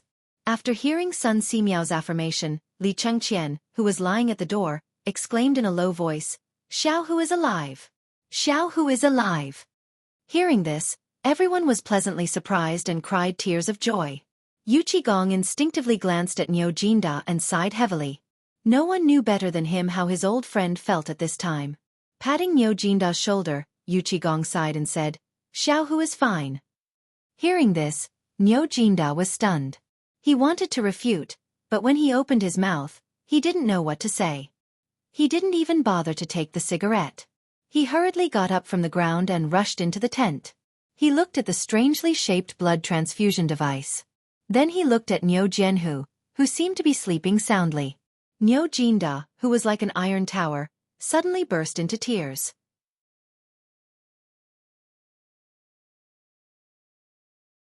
Chapter 1134. Zhang Feng was afraid that the agitated Niu Jinda would affect Niu Jianhu's recovery. She hurriedly pulled him back and motioned for him to calm down. However, who could endure this kind of thing? Niu Jinda suppressed the excitement in his heart and took a deep breath before asking in a low voice, "Fengzi, is Xiaohu really okay?" Zhang Feng nodded heavily and looked at Niu Jianhu. Under the first step, Xiaohu's life is saved. However, if he wants to recover his leg, he still needs a few days. At the very least, he needs to recover his lost qi and blood first.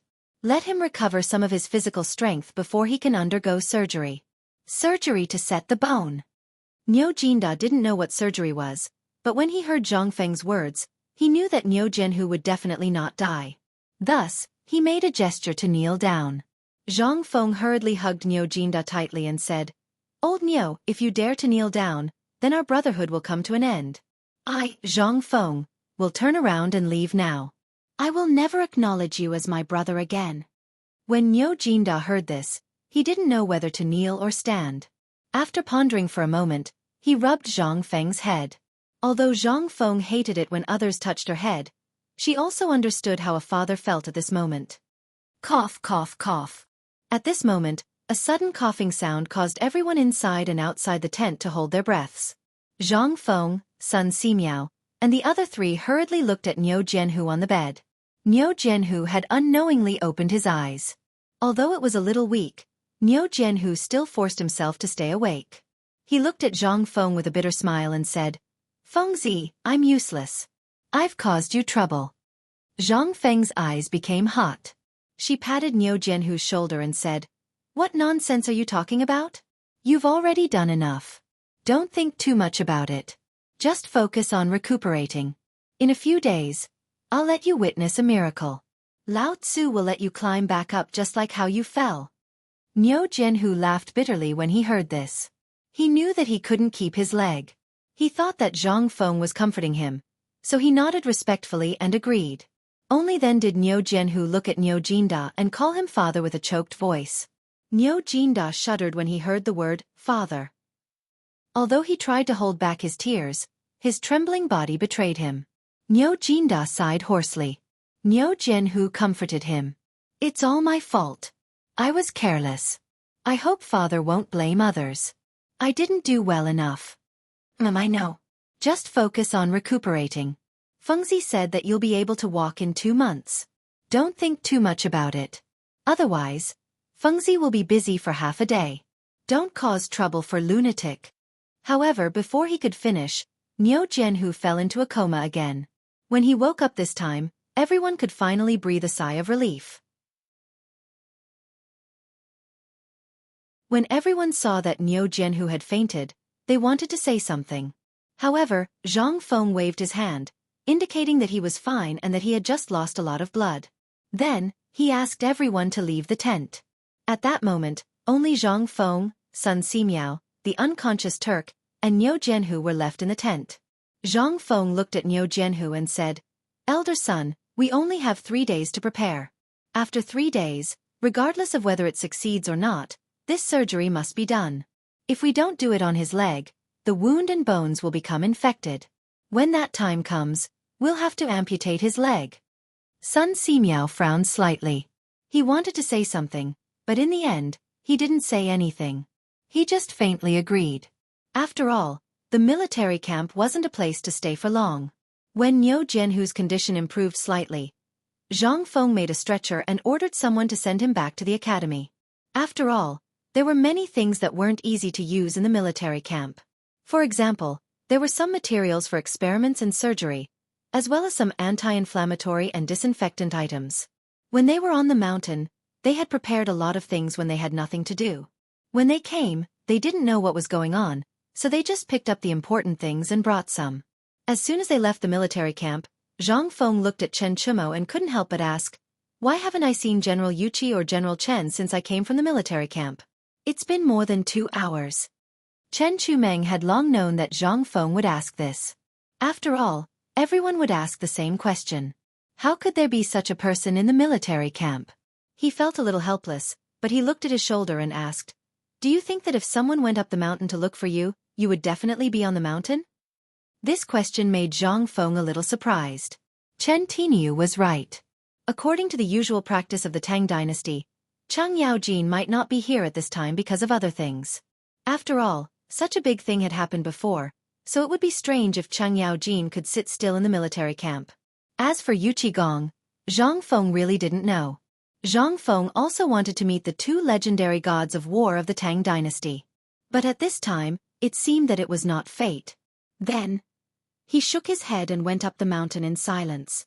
After going up the mountain, Mr. Zhang Feng ordered people to use mugwort to empty a cabin that Chen Chumo and the others had built separately. He smoked the whole cabin with mugwort inside and outside before he let Niu Jianhu in.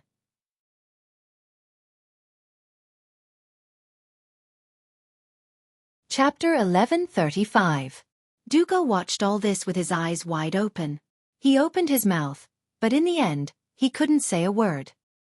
He could only stand aside silently, as if this room belonged to him. But Zhang Feng didn't care about this anymore. There was only a broken wound on Niu Jianhu's leg, but there was also a wound on his arm that seemed to be caused by something. The wound was about 12 centimeters long, but it was only a superficial wound. At this time, the blood had already dried up.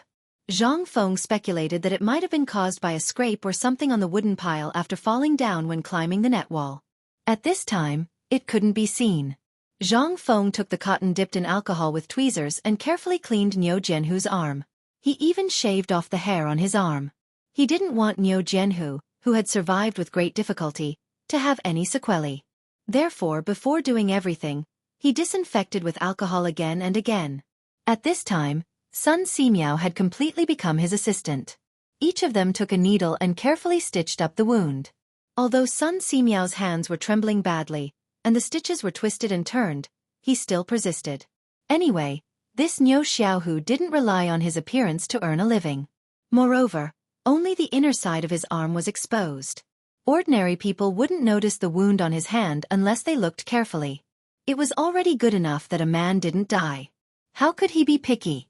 The Turk who transfused blood to Liu Xiaohu had died before the blood transfusion was completed. He didn't die from blood transfusion, but was deeply frightened to death.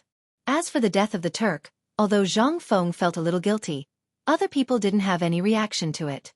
It seemed that the death of the Turk was not as worthy of their sympathy as the death of a sheep. Zhang Feng also didn't understand what was going on.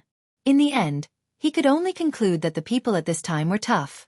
Thinking about it in reverse, if the people of the Tang dynasty fell into the hands of the Turks, their end would be even more tragic. Zhang Feng also thought of this at this moment. He shook his head and reminisced. Zhang Feng invited Sun Simiao up the mountain for a certain purpose. Although teaching was one aspect, he invited Sun Simiao up the mountain in name to make the bone-strengthening soup and 8 treasure porridge. If he really wanted to make those things, he could make them in one day. Zhang Feng had never told Sun Simiao the truth. He was looking for some medicinal herbs to treat red wounds. These things were just some of the things that Zhang Feng thought of according to the formulas in his memory. However, this was not a difficult task for Sun Simiao, even though Sun Simiao did not know what cephalosporin was and what amoxicillin was. But when he heard that it was something to reduce inflammation, stop bleeding, and promote blood circulation, he immediately listed more than a dozen prescriptions for Zhang Feng. Zhang Feng was stunned. In the end, Zhang Feng remembered the process of making penicillin mentioned in the textbook before. He simply made a set of experimental equipment and collected some penicillin. This thing was too precious. Zhang Feng hesitated for a long time. Then, he gritted his teeth and took out a porcelain bottle from his arms. The porcelain bottle was not big, only the size of a walnut. But even so, it took Zhang Feng half a month to collect this small bottle of penicillin. At this time, Zhang Feng wanted to pour the penicillin powder on Niu Jianhu's 2 wounds, but after thinking about it, he poured some back and slowly sprinkled it with his fingers. This thing was too precious. He would need it during the surgery. If he gave it to Niu Jianhu at this time, what would happen if he bled out during the surgery? Moreover, these people had infinite strength and were as strong as bulls. Zhang Feng could only hope that their bodies could bear it. Later, he found Li Gan and the others to take care of Niu Xiaohu. Then, he threw the medicine that Sun Simiao brought to them. Sun Simiao also told them how to take the medicine and so on. Finally, the 2 of them walked out of the cabin. As soon as they walked out, Sun Simiao saw Zhang Feng's dignified face and asked with a smile, "Don't you already know how to perform the surgery? Why do you like it now? And you have a lot on your mind." Zhang Feng shook his head with difficulty. "It's no problem to experiment on animals with this thing, but did you see the mule come back to life later?" When he said this, Sun Simiao could not help but be stunned. It seemed that the mule did not come back to life in the end.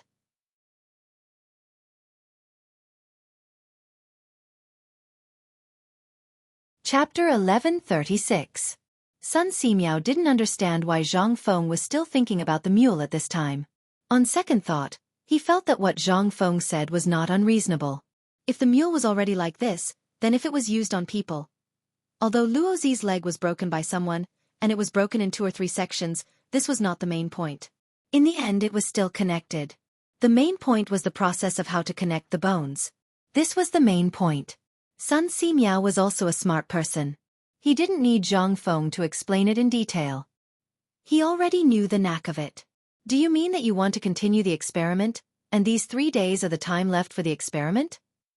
Zhang Feng nodded and said, "Indeed, but these 3 days are for the 2 of us. I don't know if elder son dares to accept it. After all, I've said before that I only know a little bit. If I really want to use a knife, I'll have to rely on Mr. Sunday.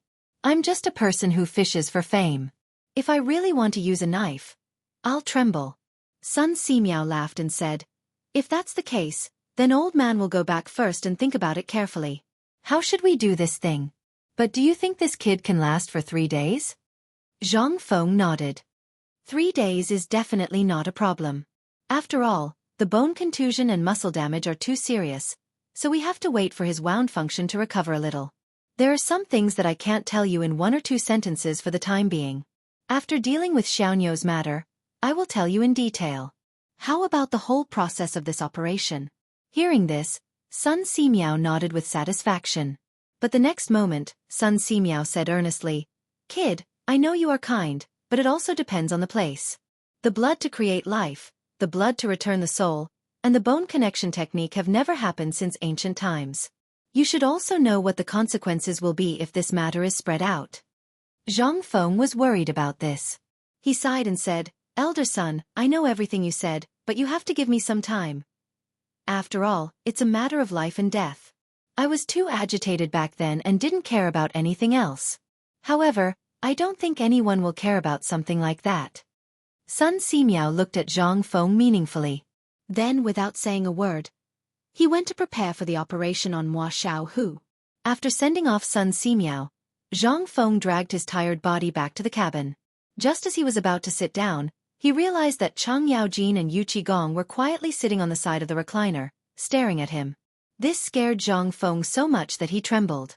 Without waiting for Zhang Feng to speak, Yu Qigong stared at Zhang Feng and asked, "Kid, I'm going to ask you a question. You have to answer me seriously. You can steal blood and return souls?" Yu Qigong's eyes were fixed on Zhang Feng. He was just short of sticking his face to him. Zhang Feng turned his head with some difficulty. He was not used to talking to people like this. "I can't." Yu Qigong's question was too ambiguous. Moreover, Zhang Feng was still thinking about Sun Simiao's words and the look in his eyes when he left. Therefore, he made a prompt decision to deny it. Otherwise, who knew if this old man would think of a way to make him use the blood-stealing soul-returning technique again? That would be troublesome. However, Yu Qigong obviously had no intention of letting him go. He asked again, "Why did you take a section of fish intestines and 2 hollow fish bones to draw blood into Little Tiger's body?" Little Tiger came back to life, but the 2 Jue died. If this isn't blood-stealing soul-returning technique, then what is? Yu Qigong's eyes were burning with flames as he stared at Zhang Feng. He seemed to be trying to figure out something from Zhang Feng's every move. Zhang Feng was speechless when he saw Yu Qigong's burning gaze. "How could I tell you this? This is some common knowledge that I need to learn during the military training held by the school twice a year. However, it's only common knowledge. This is the first time I've performed a blood transfusion and sutured a wound. If I say this, won't you slice me up on the spot? Don't you think you'll cut me up on the spot?" Just like what the doctor in the military training class said, saving lives was just like that. The more you treated the other person as a human, the more likely you were to save them. Humans were actually very strong. There were people in ancient times who scraped the bones of Guan Yu and Guan Yunchong to heal their wounds. The main thing was that Fei did not remember it. After all, he was not omnipotent. He could remember everything clearly. Western medicine originated from barbers. If one could cut people's hair, one could become a doctor. Perhaps even the stupid pig craftsman could become a founder. Letting blood out was a cure for all kinds of diseases. If the feet hurt, the hands would be chopped off. If the hands hurt, the hands would be chopped off. As for headaches, there was no way to treat them. If Lao Tzu knew how to disinfect the brain with alcohol, it was simply a groundbreaking invention. When it came to the latter, wouldn't they worship him like he was their ancestor?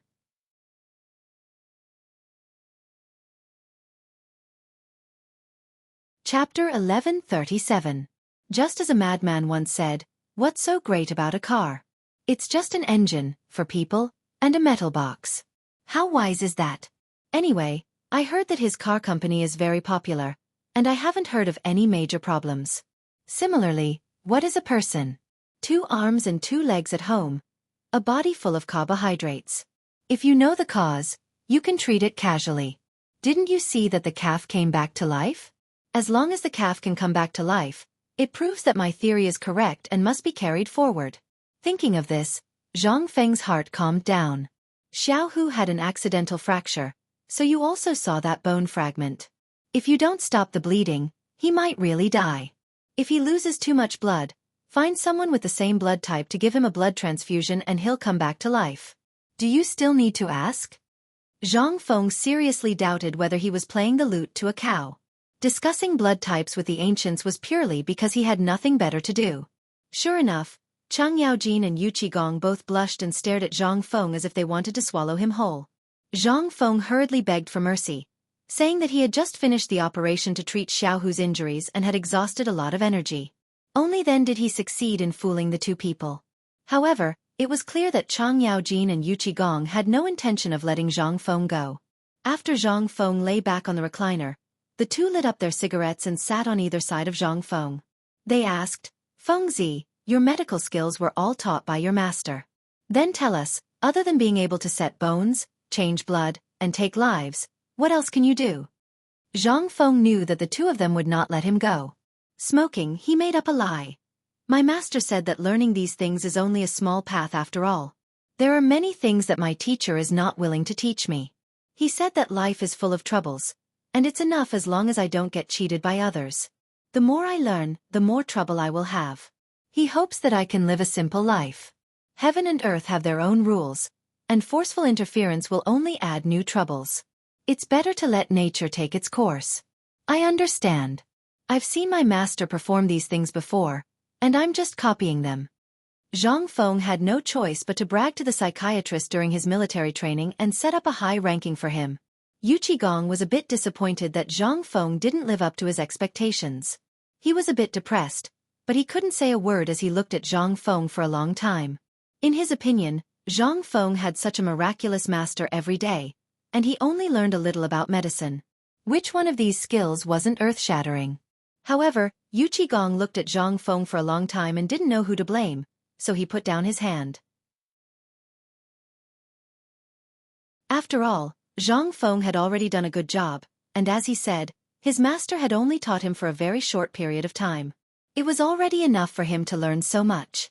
Moreover, it was already good enough that he could change the legs and blood of Niu Jian, who after seeing it a few times. If it was another person, they would probably be scared to death at this time. How would they dare to do such a thing? Chen Yaojin rolled his eyes and said with a laugh, "Fengzi is so capable.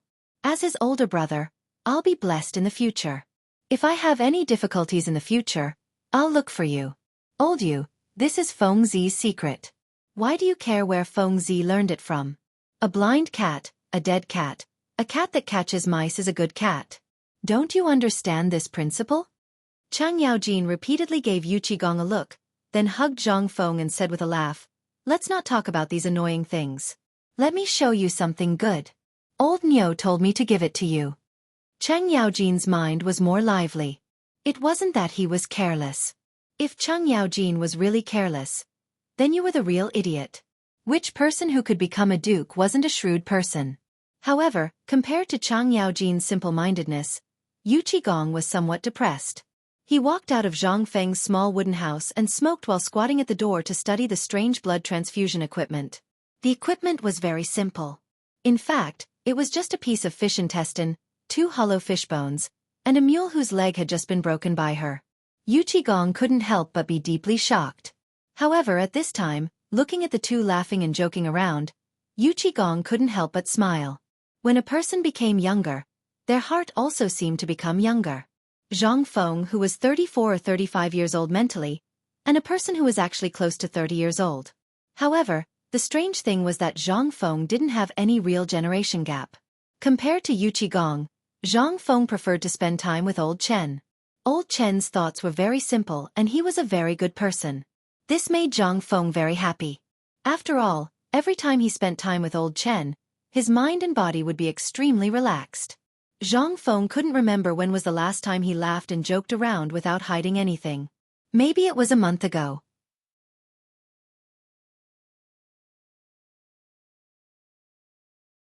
Chapter 1138.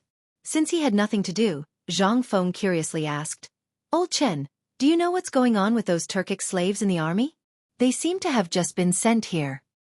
"You can even tell?" Zhang Feng rolled his eyes. "I'm not a fool.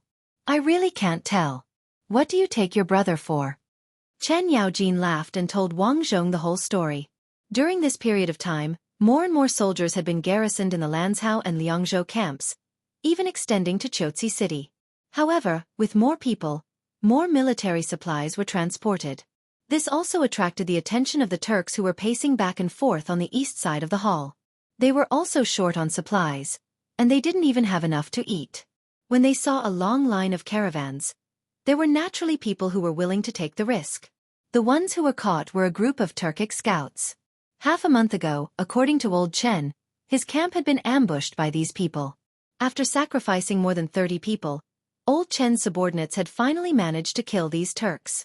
Even so, these people were still lying on the salt bags like mad dogs, crazily eating the salt one handful after another. They also lacked salt.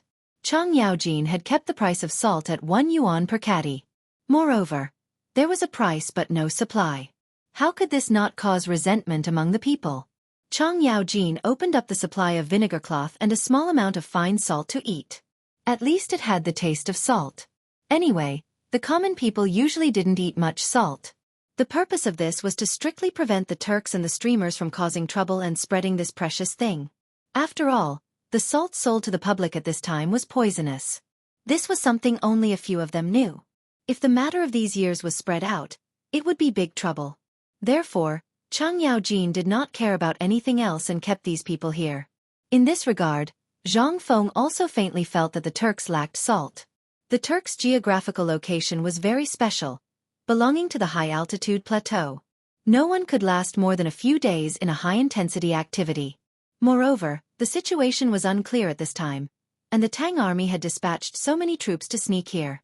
In order to survive, these Turks were originally good at long-range raids, so they had evil thoughts.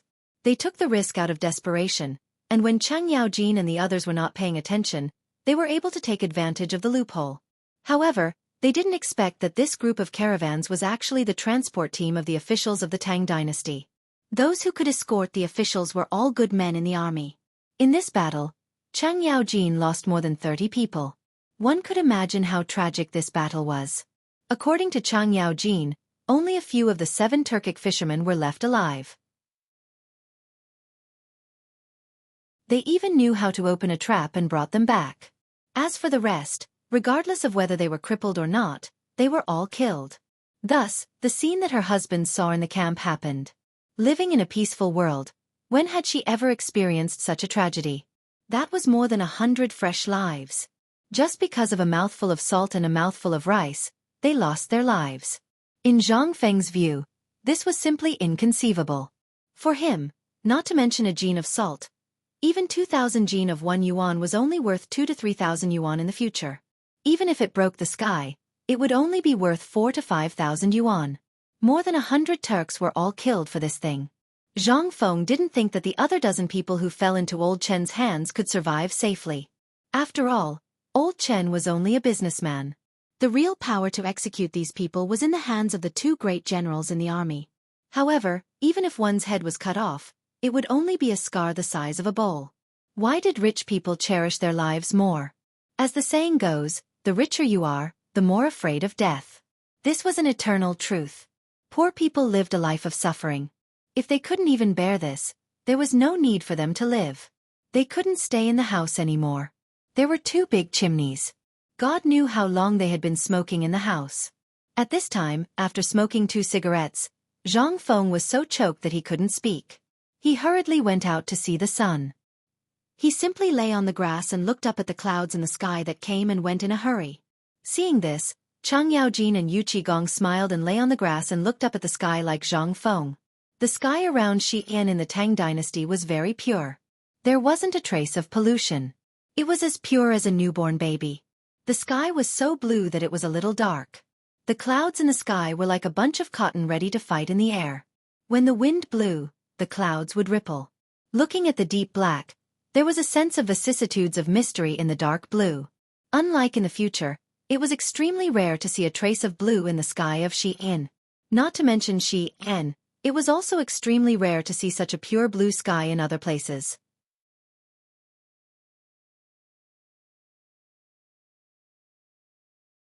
Chapter 1139. The weather at the beginning of August was very strange. From morning to night, it was extremely cold. Especially at night, it was as cold as winter. However, at noon it was very hot. It was even hotter than summer. At this moment, the entire academy was filled with people who were moving construction materials in a hurry. At this time, when he looked around, he saw a group of men with their crotches wrapped in cloth. They were carrying construction materials or wood and running around under the sun. Their bodies were as black ghosts. Zhang Fengyu suddenly had the illusion that he had entered a Japanese military camp. Zhang Feng was a little speechless. He was looking for something in the crowd. However, he suddenly saw Chung Chumo and the others who were carrying food bowls. They were talking and laughing as they walked while removing clothes. His eyelids couldn't help but twitch. These people were also doing the same. This was a disgrace to the educated. Zhang Feng also didn't have the desire to continue looking. He thought that if he really couldn't stand such a crude scene, especially in the academy that he had single-handedly managed, then he, Zhang Feng, would really eat that thing? He found some linen and then found the old village chief. After asking him, he found a few men who knew how to sew in Tonghui Square. He then went to the sticky candy at the foot of the mountain and found some rubber that was dripping and solidifying. It was the kind of rubber that was thinner than chopsticks. The longer the rubber was boiled, the better its toughness would be. In fact, when the materials and people were all here, Zhang Feng even drew and gestured on the paper to let them understand that he was going to make a few pairs of underwear. However, even so, Zhang Feng and Zhang Fei were useless. It took a lot of talking to make these people understand. After all, it was still very difficult to make them understand one thing. After wasting 2 hours, Yu Qigong and Chen Yaojin were a little tired. They yawned and went down the mountain. Zhang Feng didn't know. After explaining for a long time, everyone finally understood. Zhang Feng dragged his tired body and went to sleep. The next morning, Zhang Feng received a pair of boxers that had been made in a hurry. Looking at the size, he was quite satisfied with the elasticity of the rubber. He rewarded all of them with 3 taels of silver each, causing them to tremble all over and repeatedly say that they did not want it. To be able to obtain Zhang Feng's satisfaction was a piece of great news for these people on the mountain. After the tailor finished kowtowing, he walked away happily. As he walked, he muttered excitedly, "The prince is arrogant, the dean is worthless, and he even thanked me with a smile. My God, this is logic. This high and mighty profession actually treated me like this. How dare they treat me like this? The principal even praised me."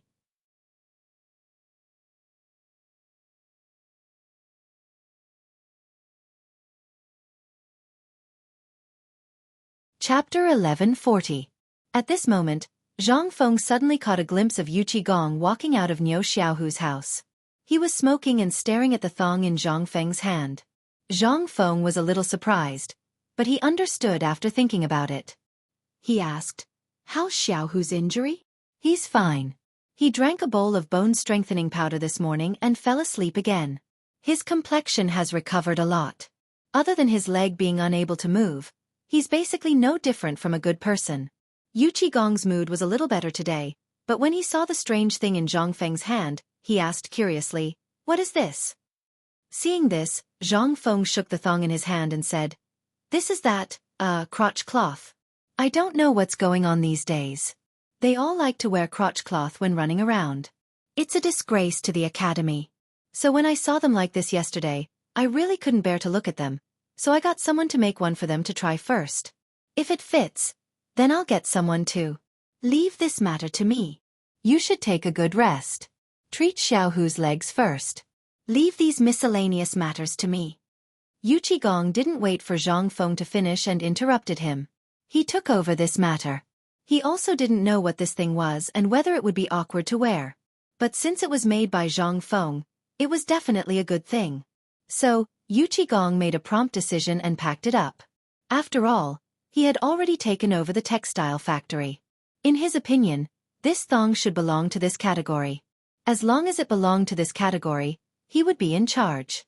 Zhang Feng was a little stunned, but before he could speak, Yuchi Gong took the thong from him and threw it on Chen Chumo's head. "Go and change it for me now.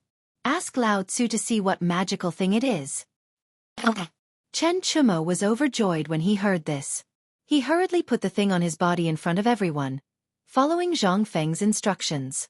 After putting it on, Chen Chumo really did look better. Chen Chumo walked back and forth, even showing off his butt, twisting it in front of Zhang Feng. Looking at Zhang Feng, Chen Chumo was embarrassed, but he suppressed his embarrassment and pretended not to see it. This guy really deserved to be taught a lesson. Finally, Yuchi Gong couldn't take it anymore. He scolded Chen Chumo angrily. "That's enough. What are you doing? Hurry up and put on your clothes." Hearing this, Chen Chumo resentfully put away his desire to show off. Anything that happened on the mountain would always reach Li Shimin's ears. At this moment, in the imperial study, Li Shimin was looking at Niu Jinda anxiously. After listening to Niu Jinda's detailed account of Lan Tian's situation, Li Shimin asked, "We heard that Zhenhu's leg was broken?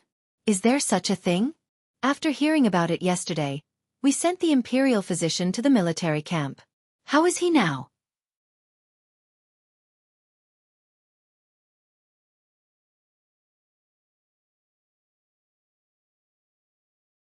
Chapter 1141. Niu Jinda hurriedly thanked Li Shimin and was about to leave. Li Shimin thought for a while and felt that it was inappropriate. If we count today, there should be more.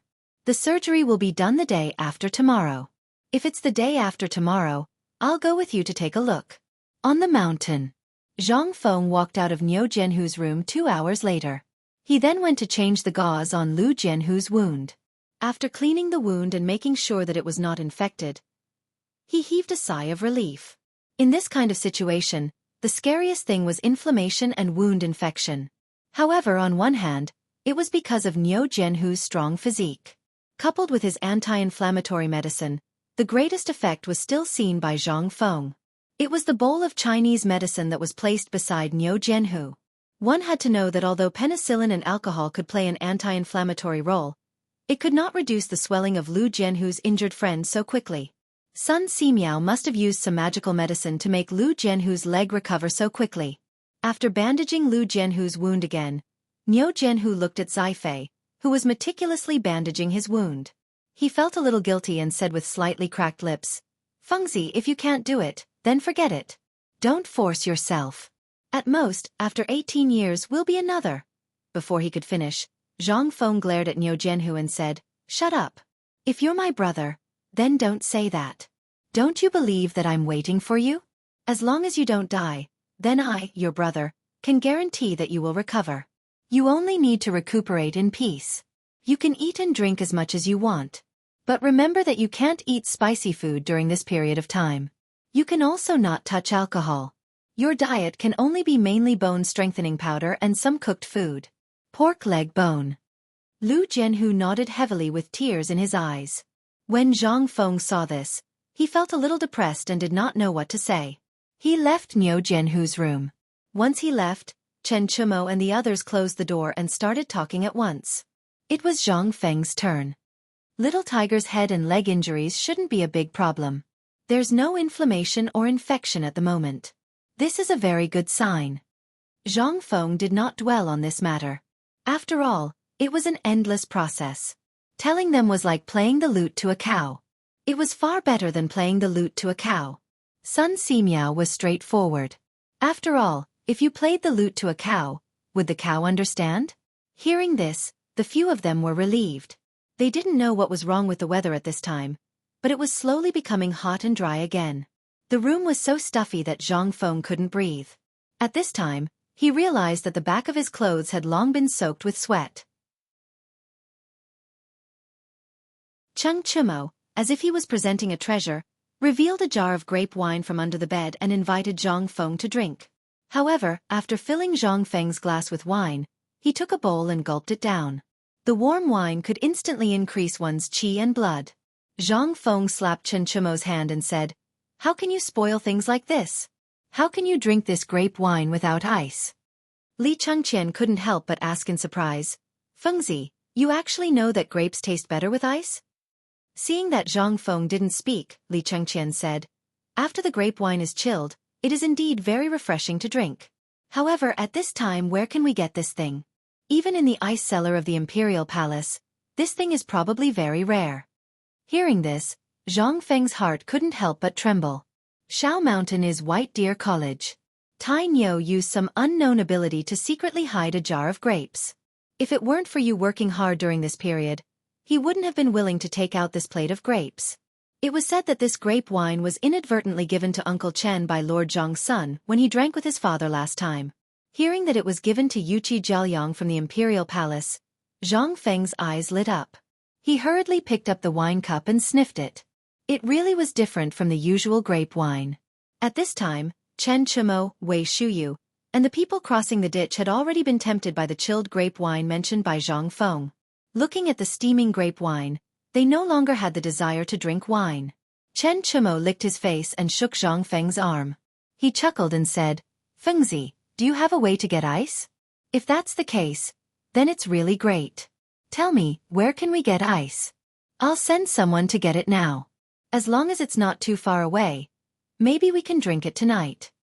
Zhang Feng only thought of this method of artificial ice by chance. It was also during this period of time when Niu Xiaohu's leg was broken that he thought of it unintentionally. However, after hearing what he said, Zhang Feng also missed the iced grape wine a little.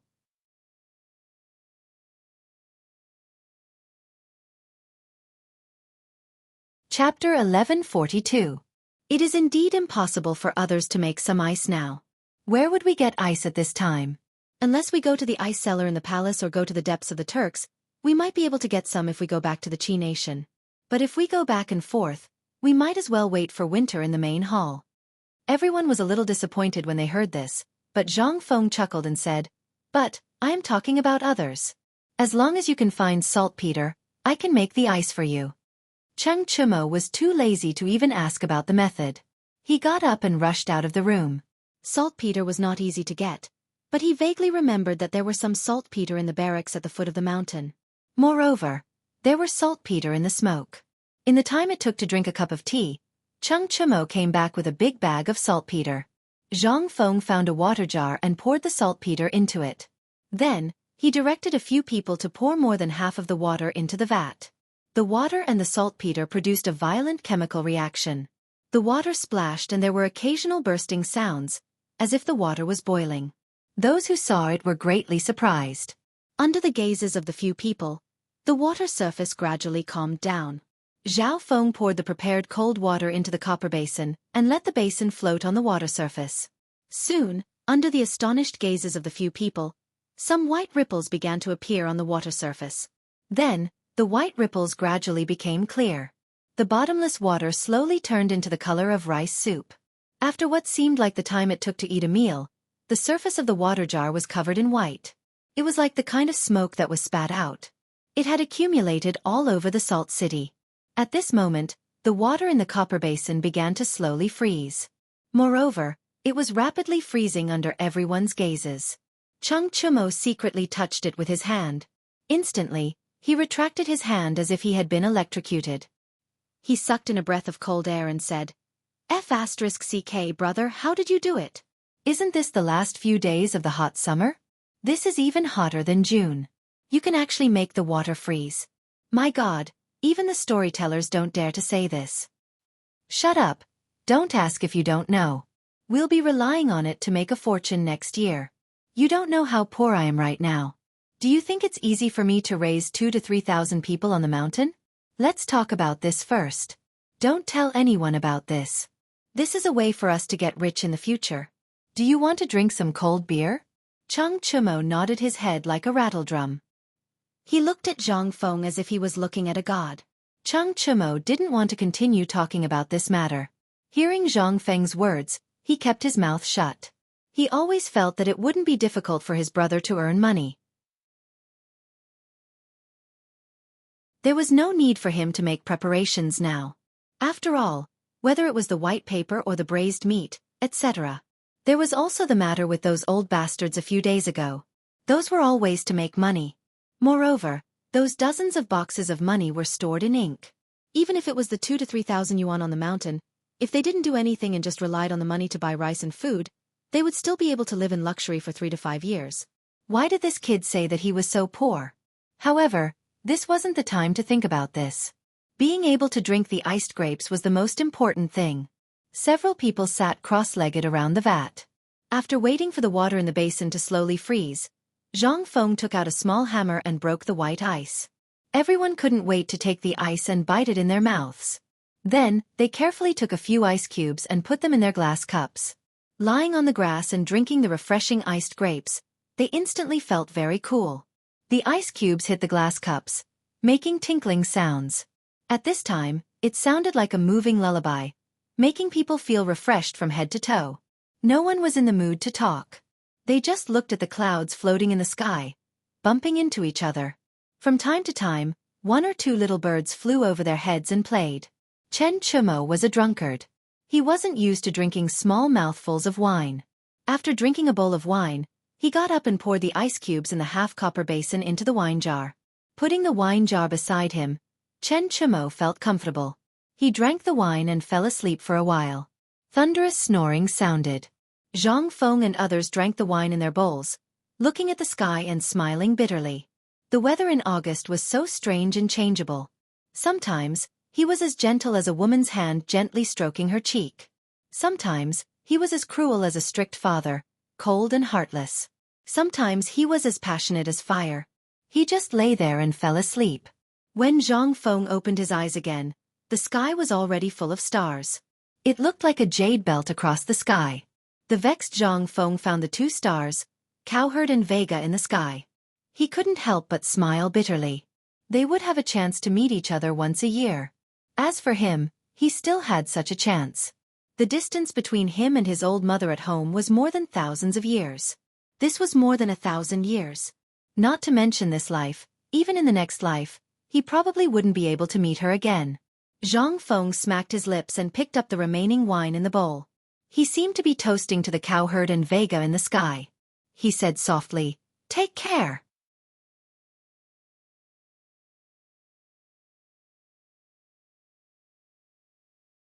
Chapter 1143. After finishing his words, he drained his wine and tossed it far away into the darkness of Mount E. During this period of time, Zhang Feng did not feel a trace of danger approaching after agreeing to the clan's business. Every day, there would be a large number of people from aristocratic families coming to visit the mountain, and Zhang Feng did not reject them. Who didn't like money? Zhang Feng's generosity was also deeply liked by these aristocratic families. They had long known about Zhang Feng's character. They had investigated his character and found out that he was so generous to everyone. Therefore, they let go of the last trace of doubt in their hearts and wanted to pull Zhang Feng into their camp. Therefore, they were almost in a state of competition. The things that each family gave out were incomparable. From the beginning, it was gold and silver, to the end, it was rare treasures. Anyway, the rarer the better. No one knew where they got to know that Zhang Feng liked to collect those strange things. During this period of time, among the rare treasures that Zhang Feng received, those strange things accounted for more than half.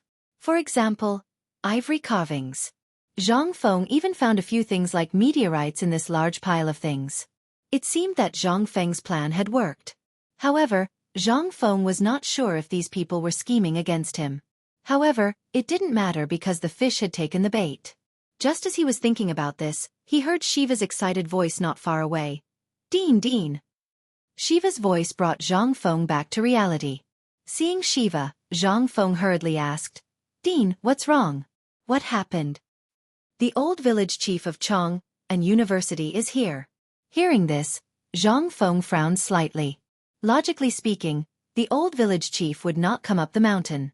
Could it be that something had happened? After kicking Cheng Chumo and the others awake, he went to check on Niu Zhenhu's injuries before hurrying back to the wooden hut with Shiva. Yes, the old scholar had been waiting for a long time. Upon seeing Zhang Feng, the old village head asked, "Back when I was at Chong'an University, I heard that you were in the military camp for old Niu's son. In the end, you even gave him the blood-seizing and soul-exchanging technique? Is there such a thing?" Zhang Feng knew that the old village chief must have come for this matter.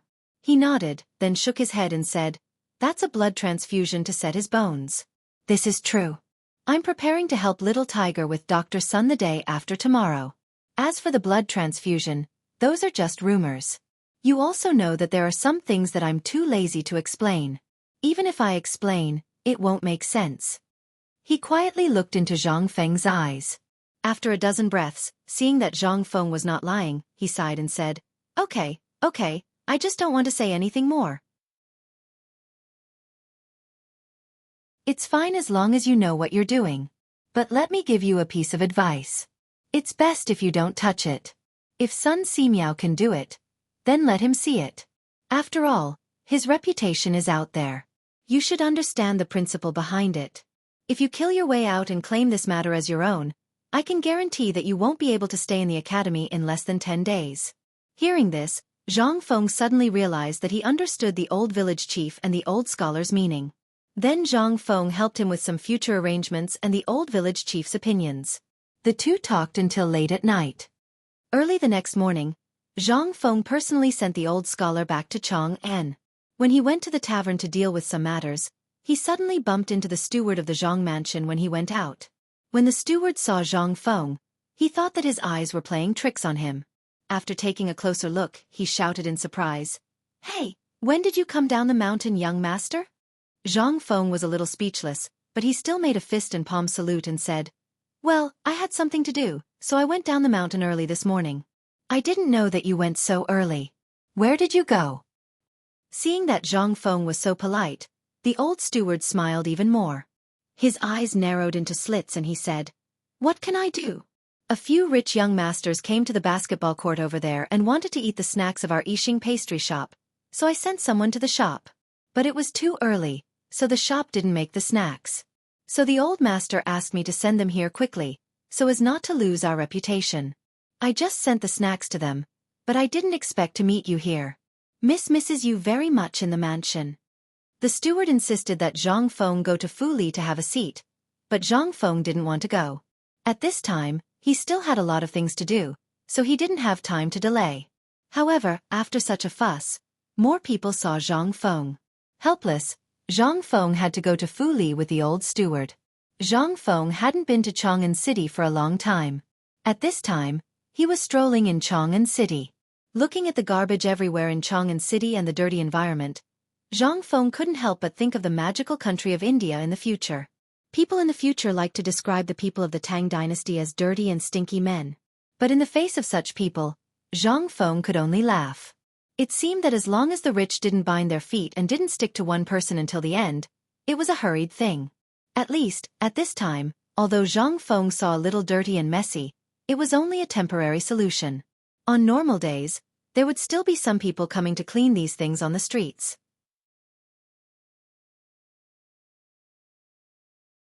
But at this time, the morning market had just ended, and many vegetable farmers didn't even have time to take away the vegetables, so it looked a little dirty and messy. However, compared to the mystical country of India in the future, it was simply a heaven-like existence. At this time, Zhang Feng and the old steward were strolling in Chong'an City. From time to time, they could see a teenager jumping back and forth in a basketball court. They even saw a group of old ladies smiling from ear to ear on the basketball court, which made a group of old men scream.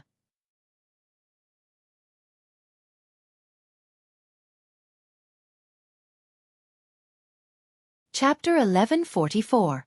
Zhang Feng really did not see what was so exciting about this, but perhaps these people had their own interests. Zhang Feng did not disturb them. The basketball court was built for these people to play. After a while, the two walked to the door of Niu Pai Huang's workshop with the billowing smoke. Zhang Feng frowned slightly. The old butler knew that Zhang Feng wanted to go in, so he did not say anything and stood aside to wait. Zhang Feng walked towards Niu Pai Huang's workshop. Logically speaking, the rented house should have been moved to the mountain at this time. Why were there still people cooking here? When Zhang Feng came closer, there were still many people, about 50 at this time. There was a long line here. Everyone stuck their heads out and waited for something. Niu Pai Huang's wife recognized Zhang Feng. She was also a snob. When she suddenly saw Zhang Feng in a sky-blue robe in the crowd, she thought that it was a handsome young master coming to greet him. She rubbed her eyes and found that it was Zhang Feng.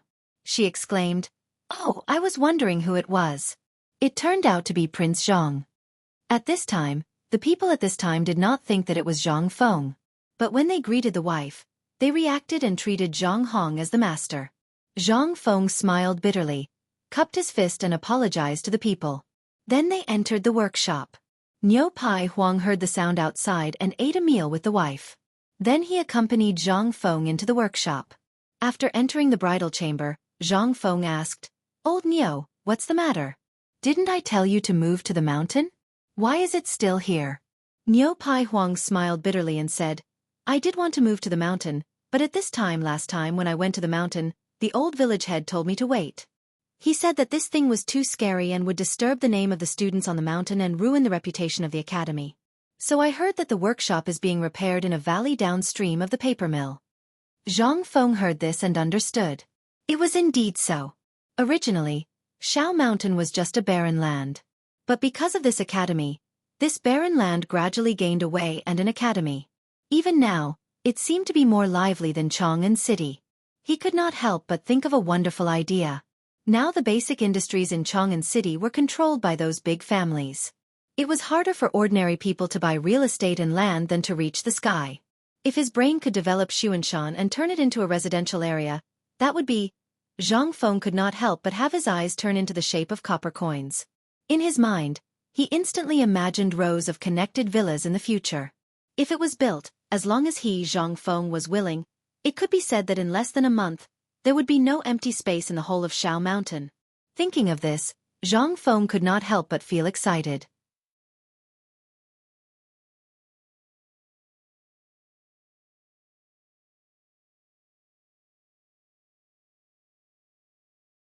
Chapter 1145. The news of Zhang Feng's return spread quickly as if it had wings. When Zhang Feng returned to the gate, Jin Shu, Zhang Yuyao, and Zhang Shan were already waiting for him at the gate. Old Wei and Old Feng also crossed their arms and looked at him with a smile. Zhang Feng got down from the sedan and hurriedly cupped his hands. "Old Wei, I didn't expect you to come too. Old Master Zhang, long time no see. You've been healthy recently." Then, Zhang Feng naturally took Jing Shu and Zhang Yuyao's hands. Zhang Yuyao's cheeks turned red, but she still sweetly followed him in. He was addicted to holding hands. The first few times he held hands. After confirming that there was nothing wrong, Zhang Feng's list became bigger. As soon as he entered the gate, Zhang Feng was shocked by the scene in front of him. Inside and outside the gate, there were more than 30 burly men standing upright, holding short sticks. When they saw Zhang Feng, they shouted angrily in unison, "Old Master has returned." Those who didn't know would think that he had come to the Duke's public house. Seeing this, Zhang Feng hurriedly asked, "This is..." Zhang Shan looked at Zhang Feng suspiciously and said, "Aren't they the people you asked old you for? Do you still remember that group of veterans?" Only then did Zhang Feng remember this matter. He greeted them and entered the courtyard. The courtyard was very big. It was so big that Zhang Feng and the others had to walk around 7 or 8 corridors before they reached the living room. There were already maids in the living room, who had prepared seasonal fruits and tea. After the guests and the host sat down, they asked almost in unison about what had happened during this time, such as the basketball. They also asked about the dozens of carriages of gold and silver and those rare treasures that had been transported last night. They all asked what Zhang Feng had done and why there were so many things suddenly. They also asked about the two guys from the Imperial College and the Hongwen Guan. They had heard that they had always been at odds with him. Why did it suddenly become like this these few days? Zhang Feng also patiently told them about the recent events. Only then did they realize what had happened. They praised Zhang Feng again and again, saying that he was good at doing business. Wei Zhang and Feng Xianling were even more amazed. They really wanted to ask Zhang Feng about the specifics of this matter, but Zhang Feng just said that he had discussed this matter with Lao Li and dismissed them. The two of them were not fools. Since the emperor knew about this matter, it meant that Zhang Feng was not willing to talk about it in detail. It meant that the emperor and Zhang Feng had made a plan. As for what the plan was, the two of them really did not know. For a moment, the two of them were lost in thought. Seeing this, Zhang Shan hurriedly waved his hand and said, "Men, bring the account book."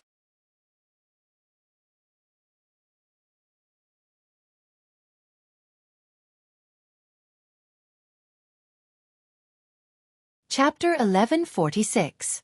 In the early years, it was a clan brother of Wei Zheng's. Because of the war, his legs were crippled. Until now, he had been bedridden. He had thought of many ways, and even invited a miracle doctor to take a look.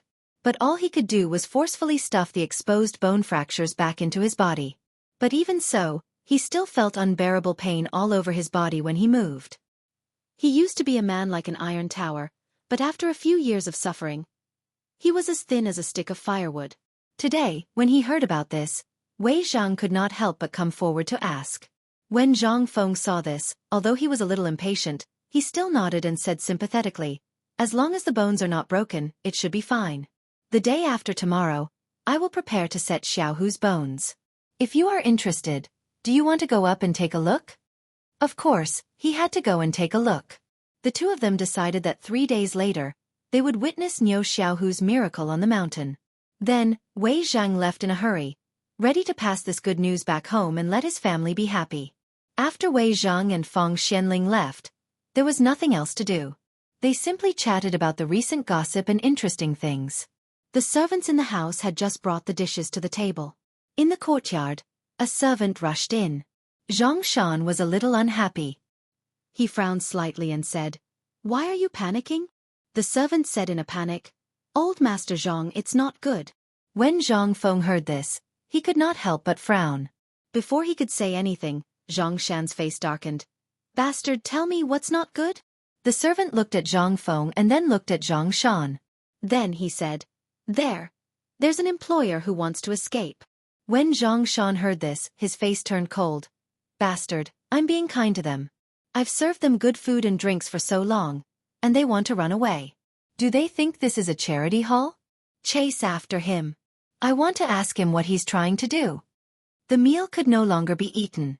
The mansion was in a state of chaos, and some people even brought their dogs. Zhang Feng was looking forward to the two girls following Zhang Shan out of the living room. From afar, he could hear a burst of angry cursing coming from the back pavilion or the east hall. He went forward to take a look and saw a thin and weak body under a winter-sweet tree in the east pavilion. He was being chased by people. Everyone picked up their weapons and pressed the person on the ground to beat him. The person was beaten until he screamed in pain and wailed loudly. Seeing this, Zhang Feng hurriedly stepped forward to dissuade them. Only then did they stop. Zhang Feng took a closer look. Although this person was covered in dirt and had unkempt hair and a dirty face, he looked to be about 14 or 15 years old, similar to the dog's age. He asked, "Yu Yao, what's going on?" Zhang Yuyao briefly told Zhang Feng what had happened. After Zhang Feng moved into the villa more than 10 days ago, there seemed to be a lot of food left. Therefore, Zhang Shan decided to give the money to the refugees in Chang'an. However, in this way, the refugees were bound to stay at the gate of Zhang Mansion every day. Zhang Shan was quite helpless, but there were more and more refugees. Seeing that there would be more and more problems if this went on, Zhang Shan picked out some people he was quite satisfied with among these people and handed them to the steward of Zhang Feng's villa. It was a job for them so that they would not be freeloaders. However, after this matter was settled today, these people actually wanted to run away after lunch. How could Zhang Shan not be angry? Zhang Feng also had a rough idea of what he meant. He was also a little angry. This bastard, not only is he addicted to freeloading, but he has also become a dog skin plaster. Not only is he an idiot, he even steals the food of my Zhang family for half a month. If this spreads out, my reputation will be ruined. Zhang Feng patiently followed in front of that person and asked, "Why are you running away?" I want to go home." That person cried as he rubbed his swollen eyes with heart-rending pain. Zhang Feng asked again, "Why do you want to go home? You are here to work. You have to know where your duty lies." Hearing this, the young man immediately wailed and said, "My father wants to work in the field." Zhang Feng was speechless. Seeing that Zhang Feng did not speak, the young man wailed again. "My father wants to work in the field. If he doesn't work, he will starve to death. He won't be able to spend the new year this year." At this time, with the young man's crying and wailing, more and more people gathered. Even the servants in the house frequently looked at him. At this time, Zhang Feng was also close to this young man, and the sympathy in his heart gradually disappeared. If he appeared too weak, there was no way to deter these people. After all, this was a family, and at this time, only Zhang Yuyao and the technical department were in the house. He was often not around. If these people thought that he was easy to talk to, wouldn't the price be chaotic in the future? Who could suppress them? Zhang Feng's face turned cold. He asked someone to bring a chair over and sat in front of the young man. He asked, "What does this have to do with your father?" "My father wants to wait for my clothes. He wants to work in the field." Zhang Feng was stunned when he heard this. The young man continued to cry and said, "If I don't go back, he won't have clothes to wear. If he can't work in the field, I will starve. When the sun is dry, I have to go back. Otherwise he will whip me. Everyone in the family will starve. My brothers and sisters may not survive this year." Zhang Feng couldn't help but be moved when he heard this. He asked, "You and your father wear the same pants?"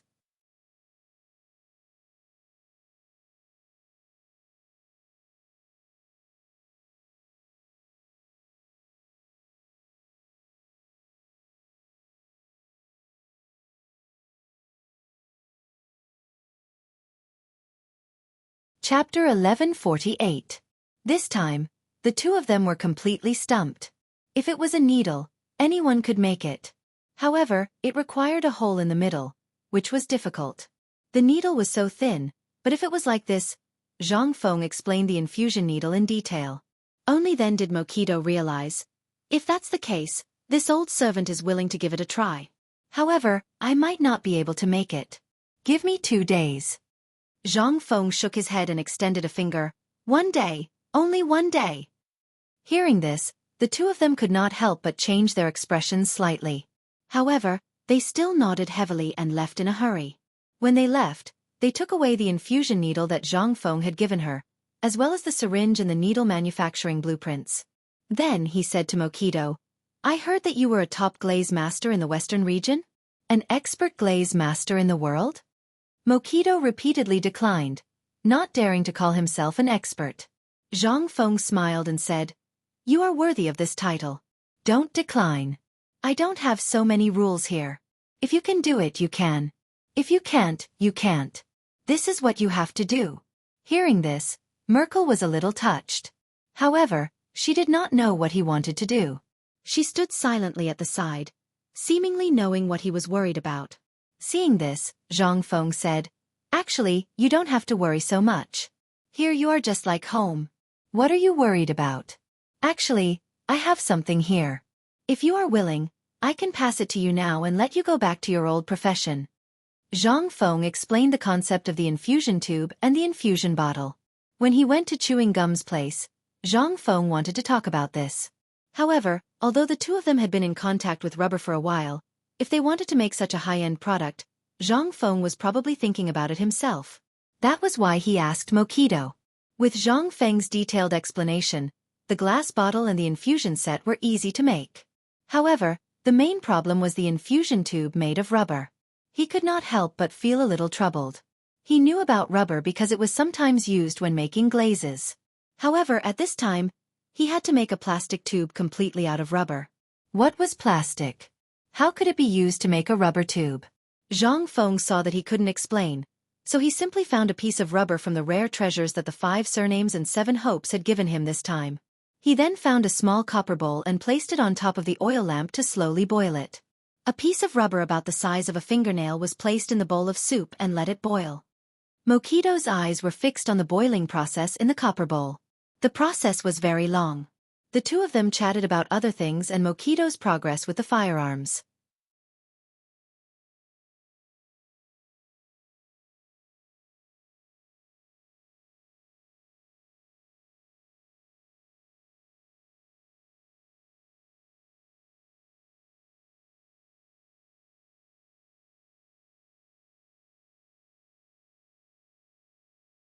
Chapter 1150. He grew healthily and became the pig's delicacy. Then, he grew with all his might, and the pig nibbled on him again. The cycle repeated itself. Elder Gao seemed to have known that Zhang Feng and Sun Simiao were coming. He was already waiting at the door. When he saw the two of them, Elder Gao cupped his fists and gestured for them to enter. The second floor is ready. The hot water and all other aspects are also prepared. We can begin now. Zhang Feng didn't say anything. He just followed Sun Simiao into the spacious room that used to belong to Butcher Zhang.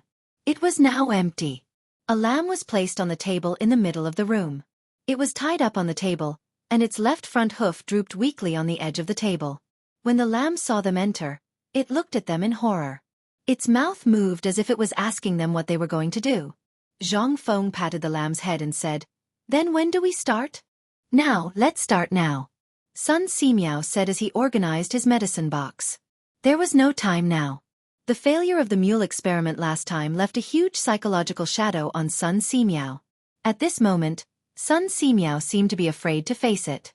Seeing this, Zhang Feng didn't say anything. The two of them carefully cut open the lamb's skin. There weren't any clamps or the like at this time, so they could only let Ma Zhou hold the cut-open skin. After all, it wasn't Ma Zhou's first time doing something like this. Although he was good at it, he still felt a little pale when he made such a big cut on a lamb's leg. Even so, he still wanted to see what Zhang Feng was going to do. He also wanted to see the miraculous result. After doing all this, Zhang Feng basically plucked all the hair off the lamb's leg. The skin below the thigh and the part above the hoof were all peeled off. Because it had been fed the anesthetic soup beforehand, the lamb looked at them in horror. Its head rubbed against Zhang Feng's hand from time to time as if it was asking, "What is this? What are you doing?" Zhang Feng didn't explain all this to the lamb. He didn't want to. In no time at all, he had separated all the muscles on the lamb's body according to the location of the fascia. The lamb's bones had been broken into 2. One of the bones had already popped out, while the other was inserted into the bone marrow of the other broken bone. Zhang Feng looked at the wound. Although he felt a little disgusted, he endured it and cleaned the wound. Then he put down the dagger and looked at Elder Sunday. "It's up to you now." Sun Simiao nodded. Although this was his first time personally handling a knife, he was only an assistant the last time he was in the military camp. Therefore, it was inevitable that he would be nervous for the first time. Fortunately, the lamb's leg was completely cut open. After the muscles that wrapped around the bone were all cut open, the broken bone was taken out and soaked in alcohol to disinfect it.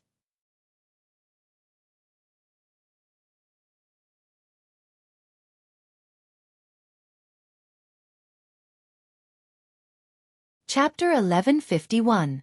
I didn't expect you to be so talented in this field. Before he could finish speaking, Zhang Feng gave him a thumbs up.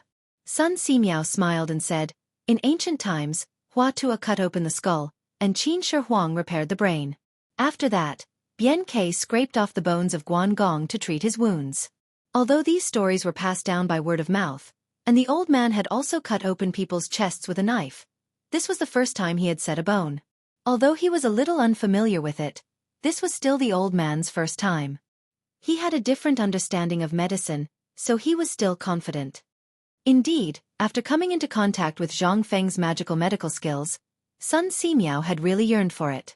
However, after personally experiencing it, he felt as if he had opened a brand new door in the field of medicine. After that, Zhang Feng and Sun Simiao once again studied the entire operation in detail. They even repracticed the operation with Niu Jian Hu many times. After that, the two of them dragged their tired bodies back to their respective rooms. The moment Zhang Feng entered the room, he went to sleep. Everything was ready. He was just waiting for the night to go over and see how the lamb was recovering. If the lamb was alive. If it was alive, that meant that the success rate of Niu Jianhu's operation was already 90%. If there was even the slightest problem with the lamb, this matter would be a little troublesome. After all, Zhang Feng did not specialize in medicine.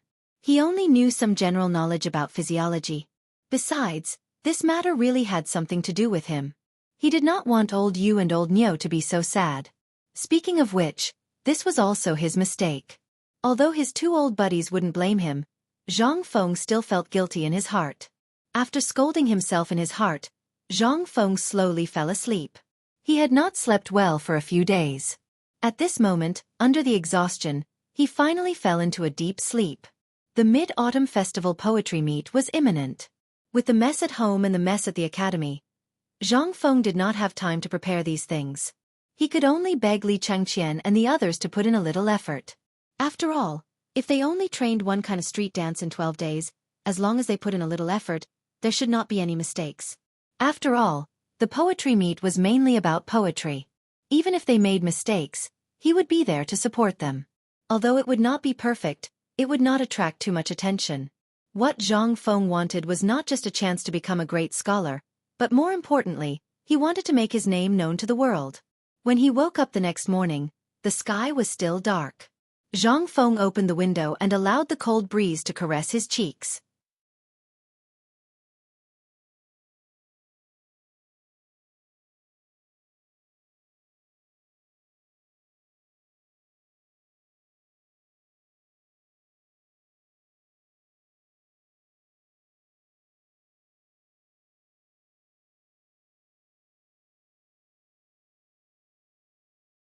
Chapter 1153. A group of people blocked the classroom door, as well as the window, staring. They looked at Niu Jianhu, who was lying on a bed, blinking, discussing something. When had Niu Jianhu ever seen such a scene? These people here were all big shots. Moreover, they had come especially for him. As he lay on the bed and greeted everyone with a smile, he urged Zhang Feng to hurry up. Zhang Feng was so angry that he threatened him that if he dared to move again, his legs might not be guaranteed. Only then did Niu Jianhu hurriedly shut his mouth. Li Shimin did not come. But Li Yuan came late, with his hands behind his back, ignoring everyone's dissuasion. He walked straight into the classroom and sat next to Niu Jianhu. Soon after, a servant set up a small table next to him and put some incense on it. There was even a small tea stove. Zhang Feng glared at Li Yuan and had an impulse to kill someone. But the more Li Yuan ignored him, the more he sat down to boil tea and drink. Seeing this, Zhang Feng could only sigh and no longer care about him. He did not see him at that time. After everyone had arrived, Zhang Feng and Sun Simiao looked at each other, nodded and said, "Then let's start." "Wait for Feng Zi." At this time, Niu Jianhu was anxious and said, "My father doesn't seem to have come." Just as Zhang Feng was about to make a move, Lu Jianhu did not find him in the crowd. Although Niu Jianhu was not afraid of death, he also hoped that his father was by his side. Zhang Feng looked out the window after hearing this, but he really did not see him. He looked at Yu Qigong outside the door and said, "Pervert old Yu, why didn't old Niu come?" Yu Qigong looked to the side. Speechless, he said, "What, you still want me to invite you?" Hearing this, Zhang Feng knew that Niu Jinda had come long ago, but he did not want to see Niu Jianhu's current state. He heard that his father came. Only then did Niu Jianhu lie down in satisfaction. He put on a generous appearance and said, "Come." Seeing this, Sun Simiao passed a bowl of numbing soup and sleeping pills to Niu Jianhu after getting Zhang Feng's permission. Seeing this, Niu Jianhu gulped it down without hesitation and even waved his hand at the door. Seeing this, Sun Simiao said, "Fengzi, should we make some preparations?"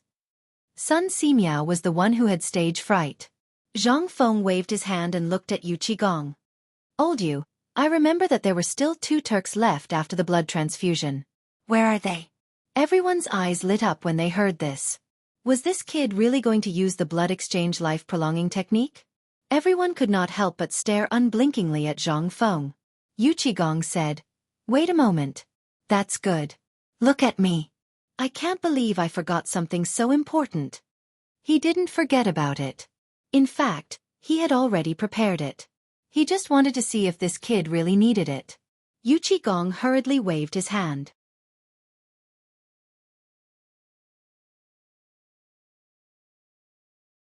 Then, he washed the transparent glass flat and the pages of the book that he had rushed to make overnight with alcohol. Only then did he nod at Sun Simiao. Seeing this, Sun Simiao used alcohol to gently wipe the Turk's carotid artery. Then, he wiped Niu Jianhu's arm. After that, Zhang Feng used a rubber bandage to tie Niu Jianhu's arm, making his blood vessels protrude. Then, he used a needle to gently prick the Turk's neck. With this prick, the blackened blood instantly flowed along the rubber tube and into the glass bottle. Seeing what was inside, everyone could not help but be shocked. Was this that kind of blood exchange technique?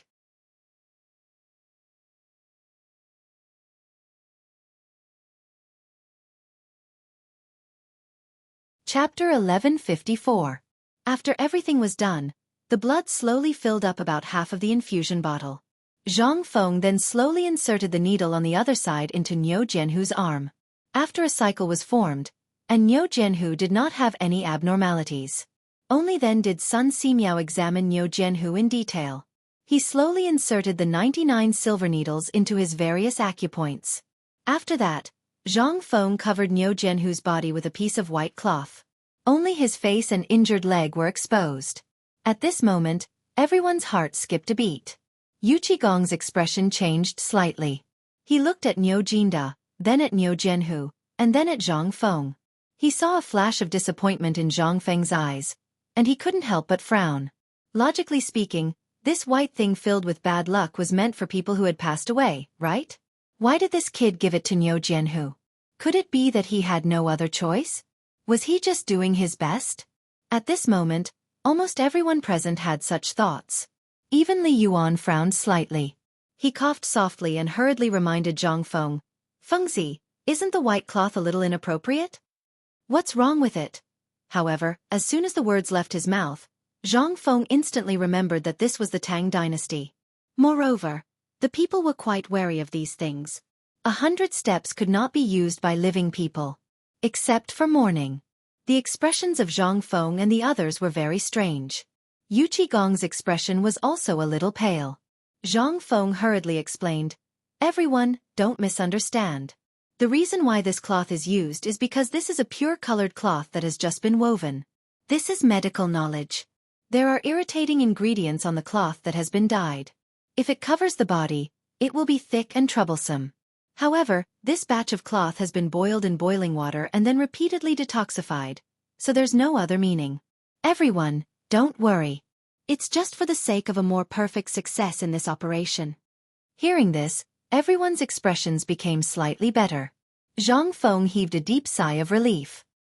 He was very worried that if word of this got out, if he was careless and did not explain, if the surgery failed, how would he face old Niu?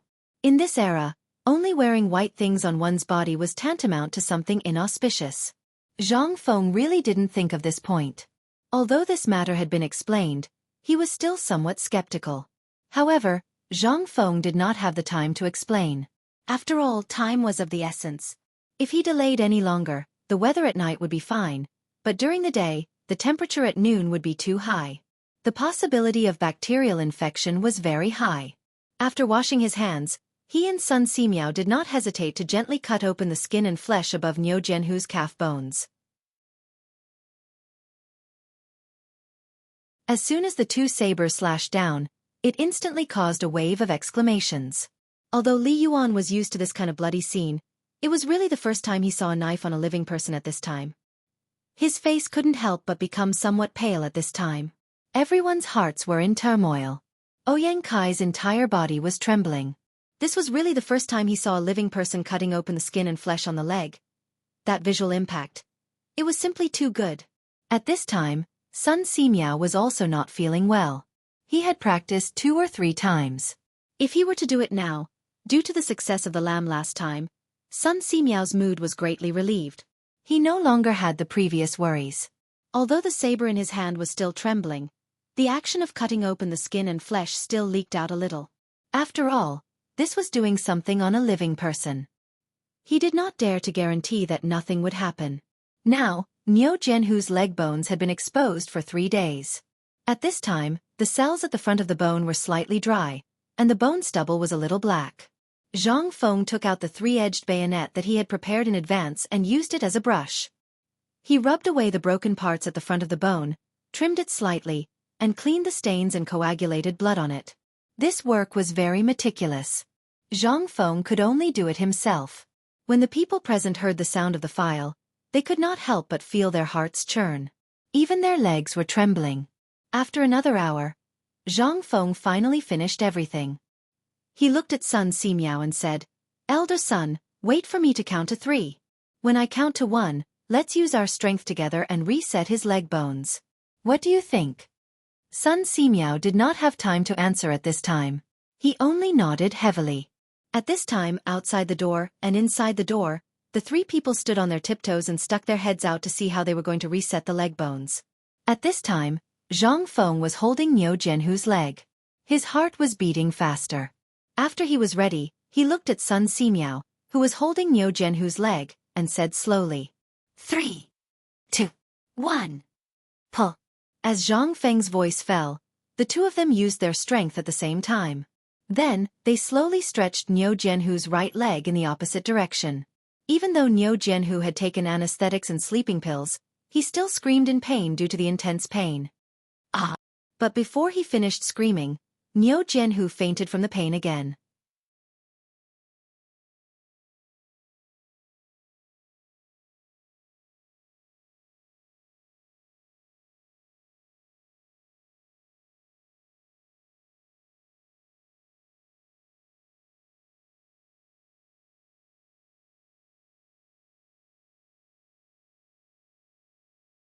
Actually, you just have to deal with the patient's wound infection and disinfect it with this alcohol that I specially made.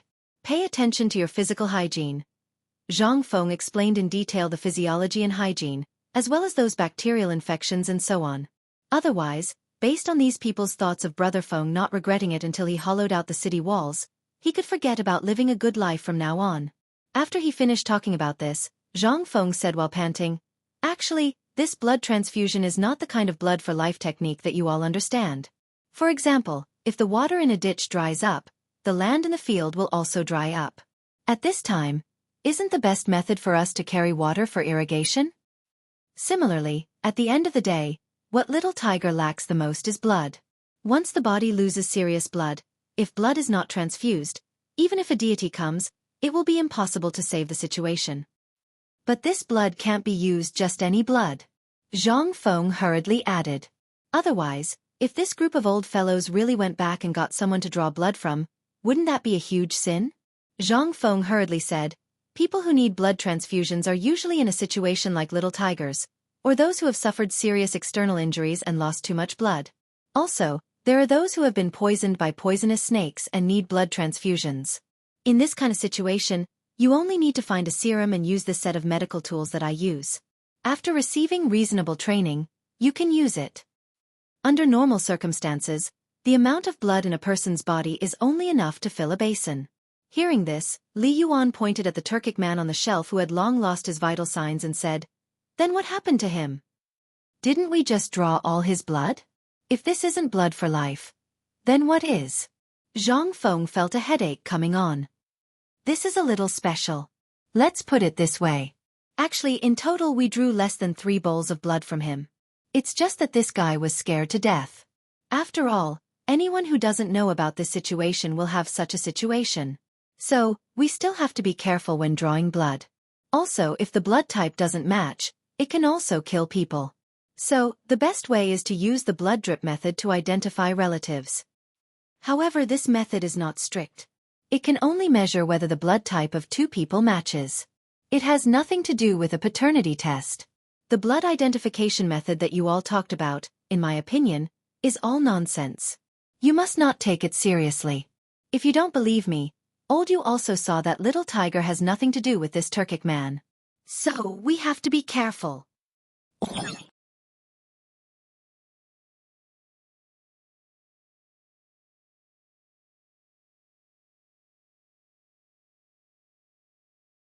Only then did Yu Qigong smooth things over.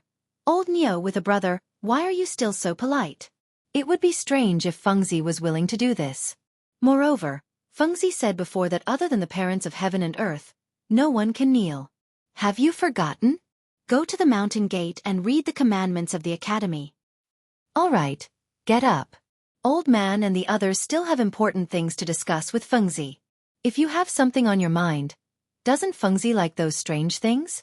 Go and get some for him as repayment. Usually I don't see you being so wishy-washy. Li Yuan urged impatiently. He almost spat out a mouthful of saliva. Fortunately, he reacted in time and disturbed him. Yu Qigong was also shocked. Regardless of Niu Jinda, he hurriedly hugged him and dragged him away. The retired emperor was angry. After sending Niu Jinda away with great difficulty, they returned to the bamboo house.